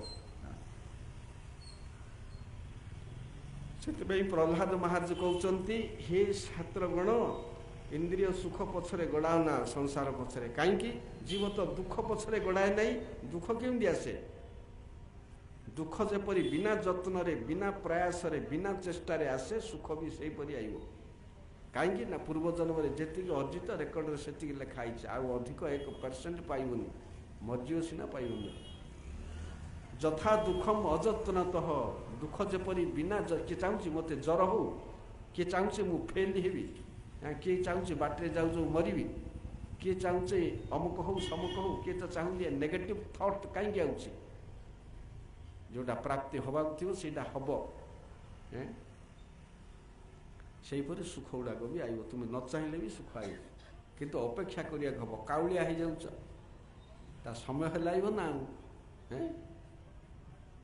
तेणु तत्प्रयास न कर्तव्य जथा आयु व्ययम परम न तथा बिंदते क्षेम मुकुंद चरणार बिंदम जदिबा कौन से परिस्थिति में सुख आसे से सुख हरिभक्तिर सुख संग समान हेनी हरिपाद पद्म जो सुख आमको दब ये इंद्रिय सुख दब नहीं ना ये इंद्रिय सुखटा कौन प्रहलाद महाराज नृसिंहदेव को स्तव समय कहे सुख पछरे मनीष कहीं गड़ाए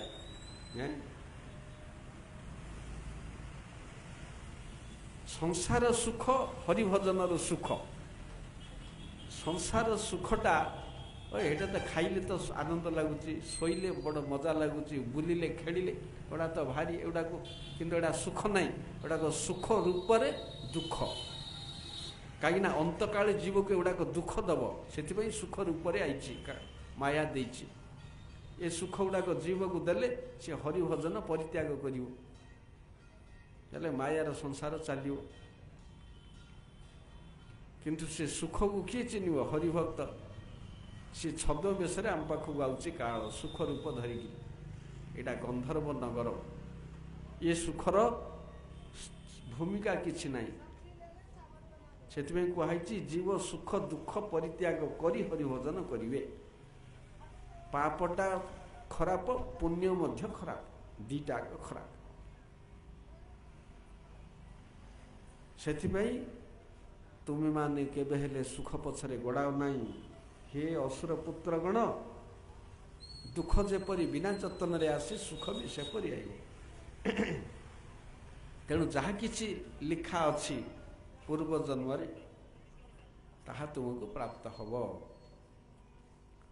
देख संसार रे किए ना आनंद चाहिए जन को सी कहूँ हरिभक्ति करवा केबे करियो जन को 100 वर्ष आयुष दिहला है जन को 100 वर्ष आयुष हेले से 100 वर्ष रु तार निद्रा 12 घंटा राति राति 12 घंटा हेले 50 वर्ष पड़ेला राति रे 50 वर्ष राति पड़ेला आउ 50 वर्ष रहा दिन ए दिन भितर प्रथम आड़ू 10, 15, 20 वर्ष बाल्य खेल पाठ पढ़ा पड़ेला सियाड़े शेष आड़ू 10, 20 वर्ष वृद्ध जरा रोग व्याधि गला मझिरे आउ किछि वर्ष एटाक संसार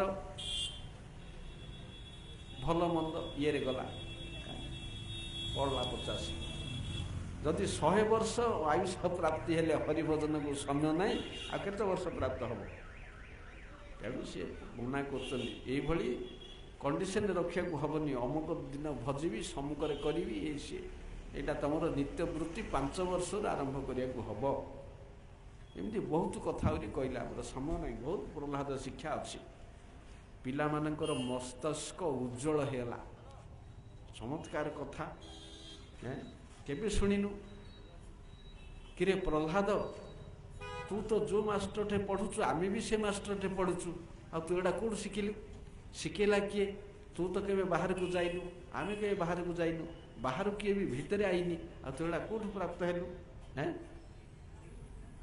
प्रहलाद कहले मोर बापा जेते बेले तपस्या करिया को जाइथिले सेते बेले दीर्घ काल जेते तपस्या कले ताको देहटा को सब खाई गला कीट सब खाली स्केलिटन सेथिरे हरि भजन करचंदी गोटे गुंफा भितर रही गलेनी देवता ने भाविले या आसीबनी चलो दैत्य कूल उपरे चढ़ाऊ कले आक्रमण करिवारु नेता अभावरु असुर माने सब छत्रभंग दे बण को पळैले जे जार घर द्वार खोला मेला करिकरी देवता माने सब धन रत्न लुटिले हेले हिरण्यकश्यप प्रहलाद कहले सेते बेले मु मो मार गर्भरे थिली इंद्र आसिकी मोर माँ को बांधिकी स्वर्ग को नौला मो माँ कुररी पक्षी भाया कांदुले सब तो पड़े आउ किए ना कि पेटर गोटे पिला अच्छी या का राक्षस कूलर शेष तेणु जो बांधिकी नौले नारद मुनि आसिले कहले अरे इंद्र ताऊ कहीं बांधिकी नौचु गोटे स्त्रीटा को इंद्र कहले नाई मु आकु मारिबिनी आकु नेबी यार पेटरे जो संतान अच्छी हिरण्यकशिपुर अमोघ वीर्य ये संतान को मारिदेवी मारिदेकी से स्त्रीटा को छाड़देवी इंद्र कौन भाई ना से स्त्रीटार गर्भरे हिरण्यकशिपु भाया आउ गोटे असुर अच्छे हैं तेणु सी काले जन्म हेले विपदर कारण हम तेणु नहीं मारिदे नारद मुनि कहले नाई नाई ता भितरे असुर नाई तू ताकू मारी पारिबु नाई सी अबध्य का द्वारा सी बध्य नहीं सी जने अनन्य हरिभक्त तेणु तू ताकू छाड़े सेठू इंद्र छाड़देला खाली छाड़िलानी ता भितर विष्णु भक्त जने गर्भरे अच्छी बोली से असुर माइकिना शत्रुर स्त्री की मुंडिया मारिला ताको परिक्रमा कला करिकी स्वर्ग गला ये हूँ हरिभक्तर महिमा गर्भरु मध्य हरिभक्त पूज्य इंद्र भलिया लोक देवराज ताको मुंडिया मारिकी से स्त्री की परिक्रमा करिकी स्वर्ग गला तापरे ता ना हूँ कयाधु हिरण्यकशिपुर स्त्री ना कयाधु से नारद मुनिकर आश्रम में जाकर रहा मो आश्रम को सुरक्षित होकर रही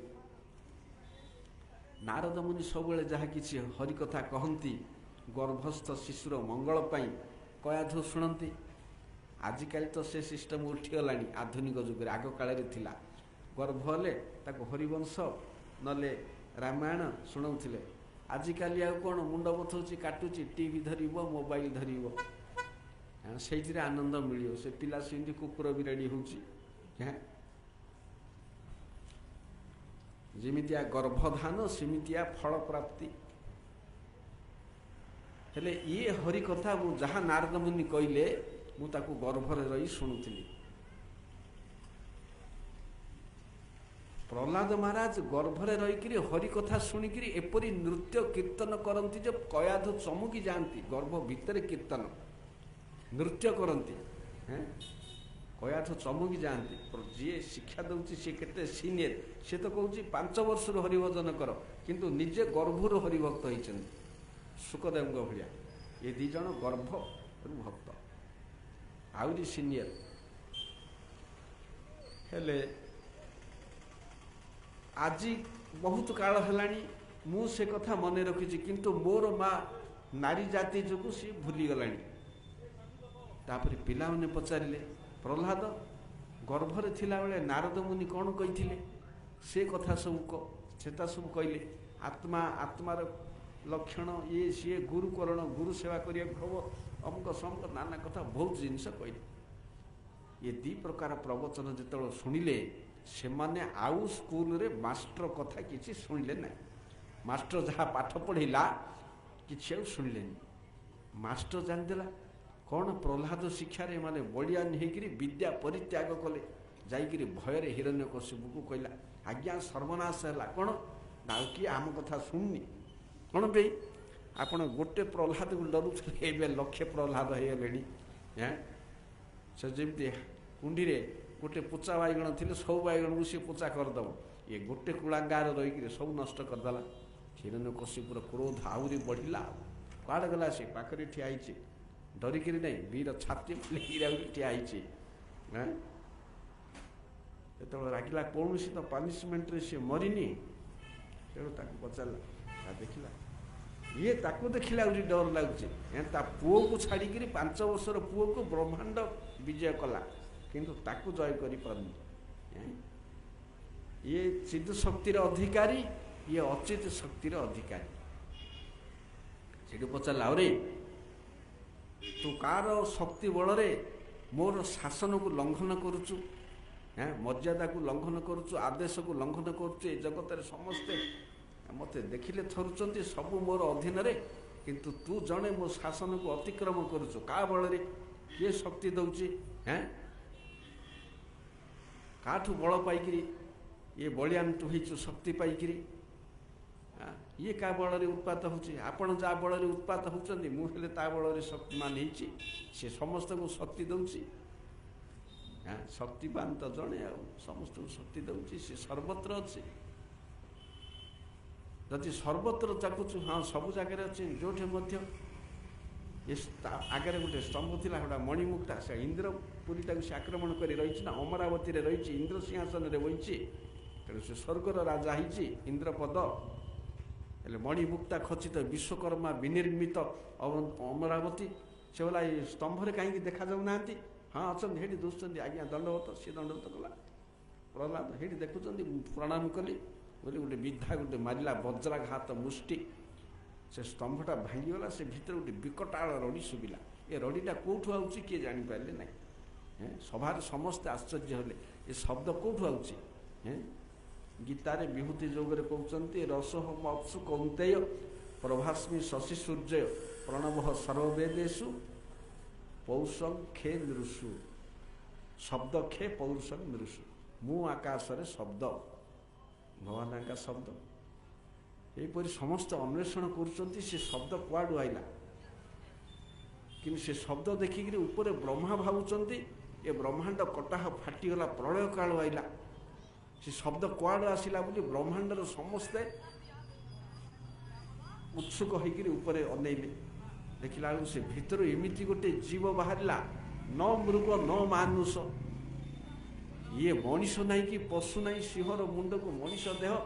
ମୋର ତ ଭାଇକି ବରାହ ରୂପରେ ମାରିଥିଲା ବିଷ୍ଣୁ, ଇଏ ଆଉ ଗୋଟେ କ'ଣ ଗୋଟେ ରୂପ ଧରିକି ଆଇଛି ବୋଲି ଗଦା ଧରିକିରି ବୁଲେଇଲା ମାରିବାକୁ। ସୁଖଦେବ ଗୋସ୍ୱାମୀ ବର୍ଣ୍ଣନା କରୁଛନ୍ତି, ସେ ନୃସିଂହଦେବଙ୍କର ରୂପ କେତେ ସବ ହତପ୍ରଭ ହୋଇଗଲେ। 10 ଭୁଜରେ 10 ପ୍ରକାର ଅସ୍ତ୍ର ଥିଲା। ତାର ସଟା ଗୁଡ଼ାକ ସିଂହ ଭଳିଆ ଅତି ବିଚିତ୍ର ଥିଲା। ଦାନ୍ତ ଗୁଡ଼ାକ ପୁରା ଅତ୍ୟନ୍ତ ଲଙ୍ଗଳ ଇଏ ଭଳିଆ। ସେ ନଖ ଗୁଡ଼ାକ ଅତି ଭୟଙ୍କର। ଯେତେବେଳେ ସାରା ସୂର୍ଯ୍ୟ ଚନ୍ଦ୍ର ସବୁ ହତପ୍ରଭ ହୋଇଗଲେ, ବିକଟାଳ ରଡ଼ି, ସେତେବେଳେ ହିରଣ୍ୟକଶ୍ୟପ ସହିତ ଯୁଦ୍ଧ କଲେ। ଉପରେ ସମସ୍ତେ ବ୍ରହ୍ମାଣ୍ଡବାସୀ ସବୁ ଦେଖୁଛନ୍ତି।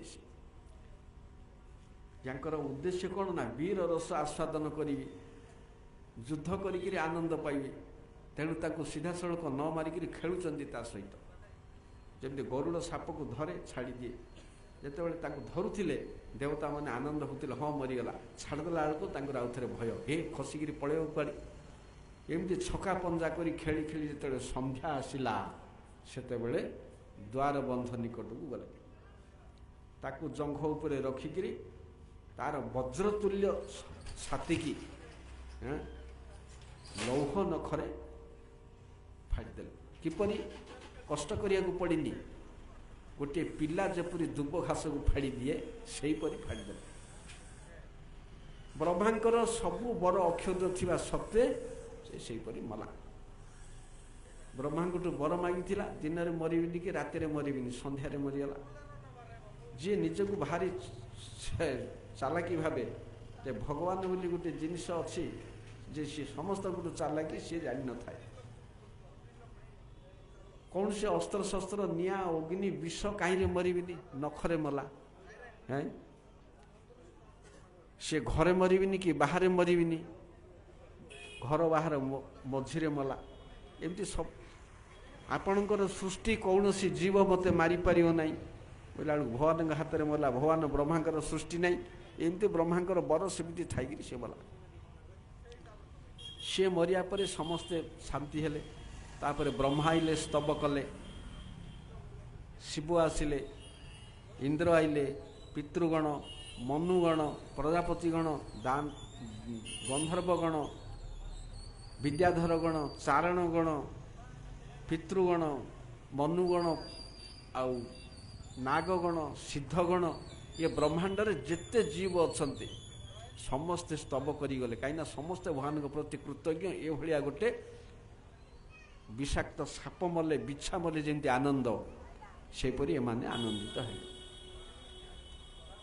ये सब स्तव कले तापर विष्णुकर पार्षद माने स्तव कले एते स्तव करिया पर मध्य से संतुष्ट होना हिरण्यकश्यप को मारिले ता पेटर अंतपुटा सब निजे बेकर गले होकर पिंधिले हार भलिया तापर हिरण्यकश्यपर सिंहासन रे बसिक अनेले से मुखमंडल भयंकर क्रोधपूर्ण एमाने एते स्तव करिया पर मध्य ताक मुखमंडल परिवर्तन किछि बिंदु परिमाण होउनी तापर लक्ष्मी की पठेले लक्ष्मी स्तव करिया कोन अगत्या से पाख गलेनी एपरी रूप मु भयंकर केबे देखिनी तापर ब्रह्मा पठेले तांकर पुओ को तार हे प्रह्लाद तुमे तुमर पिता को जाई संतुष्ट कर प्रह्लाद मुंडिया मारले माळ देले भगवान उठेले कोଳରେ बसिले संतुष्ट कले ए प्रह्लाद स्तव भागवतर सबुठु दीर्घतम स्तव 43टा श्लोक ताइर मुख्य केतटा आमे आलोचना खाली करिकरी सरेवा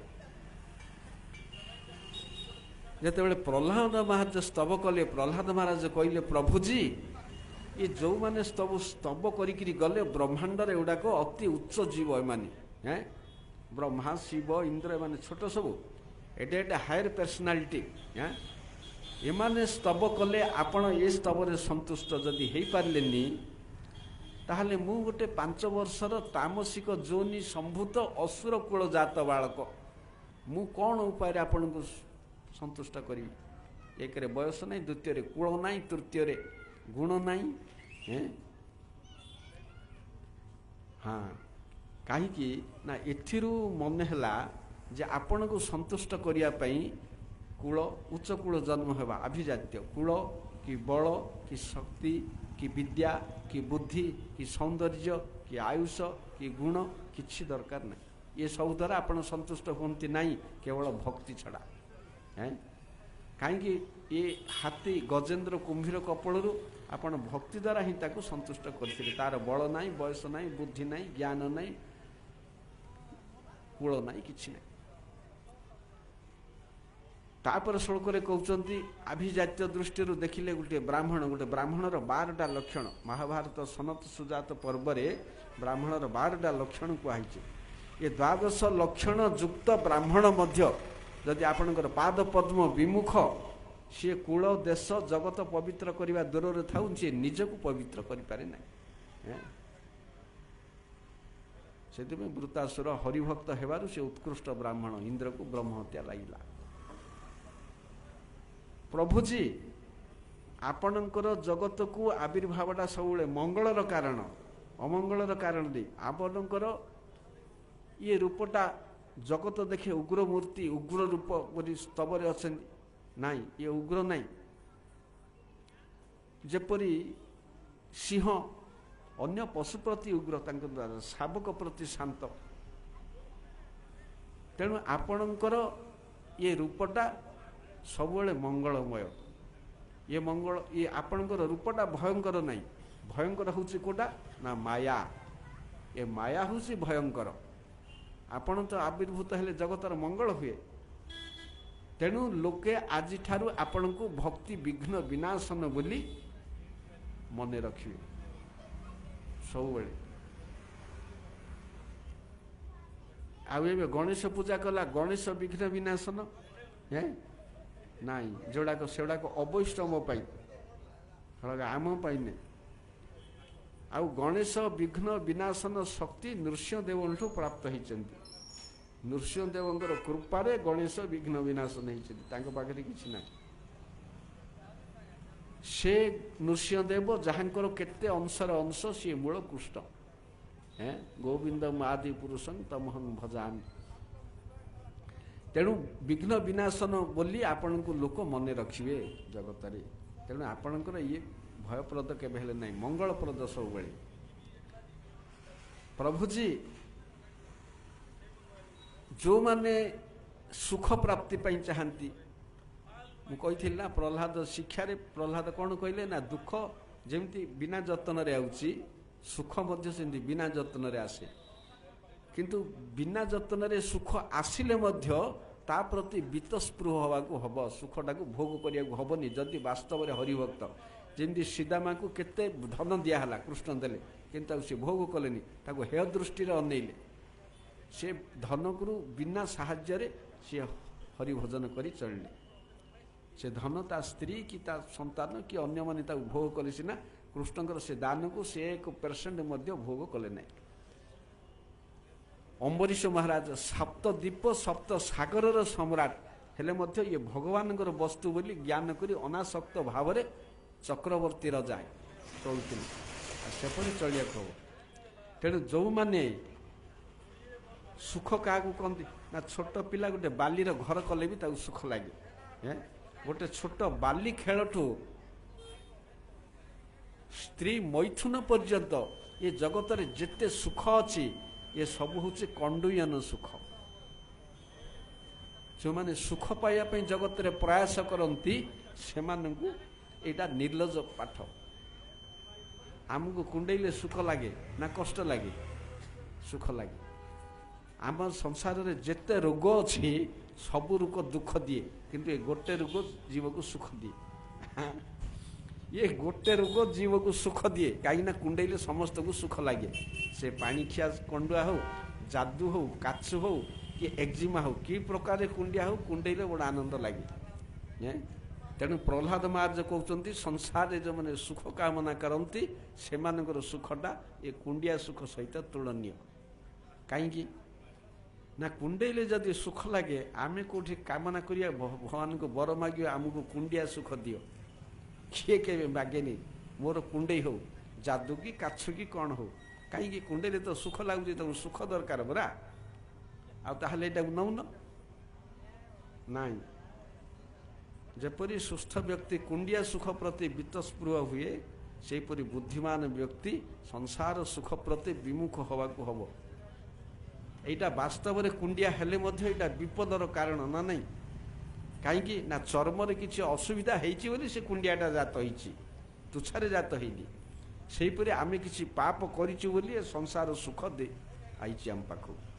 ये संसार सुख आत्मार सुख नहीं, ये कार सुख? ये देह मनर सुख। तेणु ये देह मनर सुख द्वारा आत्मार सुखटा बाधा पाए।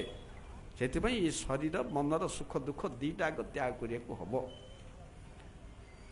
तेणु यहीपरि अनेक स्तव कले 43टा श्लोक भगवान संतुष्ट हेले, आलिंगन कले, कोलाग्रत कले, चुंबन कले, खुशी हेले। कहले प्रहलाद तोर स्तव ये संतुष्ट हेले, किसी बर मागे? कहले नाई नहीं, बर फर मत लोड़ा नहीं, बर नेले मुझे बेपारी हेबी। हैं तेणु बर मु चाहूनी, मत अधिक लोभी करंतु नहीं। जदि बर देवे जीवन सारा आपण प्रति द्रोह आचरण कर मोर पिता को उद्धार कर दियंतु। भगवान कहले उद्धार कौन? 21 पुरुष उद्धार हो सारे। ध्रुव जमी चाहूले मो माँ जाता कि जाता कौन, आगर तो जाऊँगी। से कहली बुरा बापा माँ को मागिले जी मिलनी, देखा पछे काली की न मागिबा आगर भगवान देदेवे। न मागुणु न इच्छा करुणु, मागिबा नहीं पाटितुंड खोलिक इच्छा न करुणु पड़ जाइथिबो जिनस, सेटा भगवान बात्सल्य भाव। तेणु तापर कहले प्रहलाद जाइकरी पितांकर अंत्येष्टि क्रिया कर, तापर पितांकर उत्तराधिकारी सूत्र रे तमे दैत्य कूलर अधिपति होइकरी ए मनंतर शेष पर्यंत शासन कर, तापर तुमे मते प्राप्त हब। तापरे ब्रह्मा को कहले हे पद्मजोनी देखिल ना कि अवस्था हो गला तुम बर रे, आज आउ केबे असुर को एपरी विपज्जनक बर दब ना। अहिनांग अमृत जथा साप को क्षीर देला परी असुर को एमती बर देकी हट हटा हेनी। आज्ञा भूल है मुझे जानी आठ करी भगवान अदृश्य है। तापरे प्रहलाद महाराज को अभिषिक्त करेंगे शुक्राचार्य आसिले ब्रह्मा थिले उभय प्रहलाद को दैत्य कूल अधिपति करेंगे समय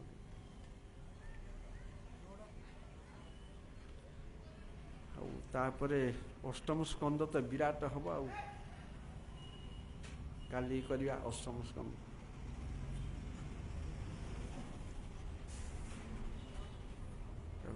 हरे कृष्ण थाउ सप्तम स्कंदरे वंशाकल्पतर यस्य कृपा वैष्णवेभ्यो नमो नमः।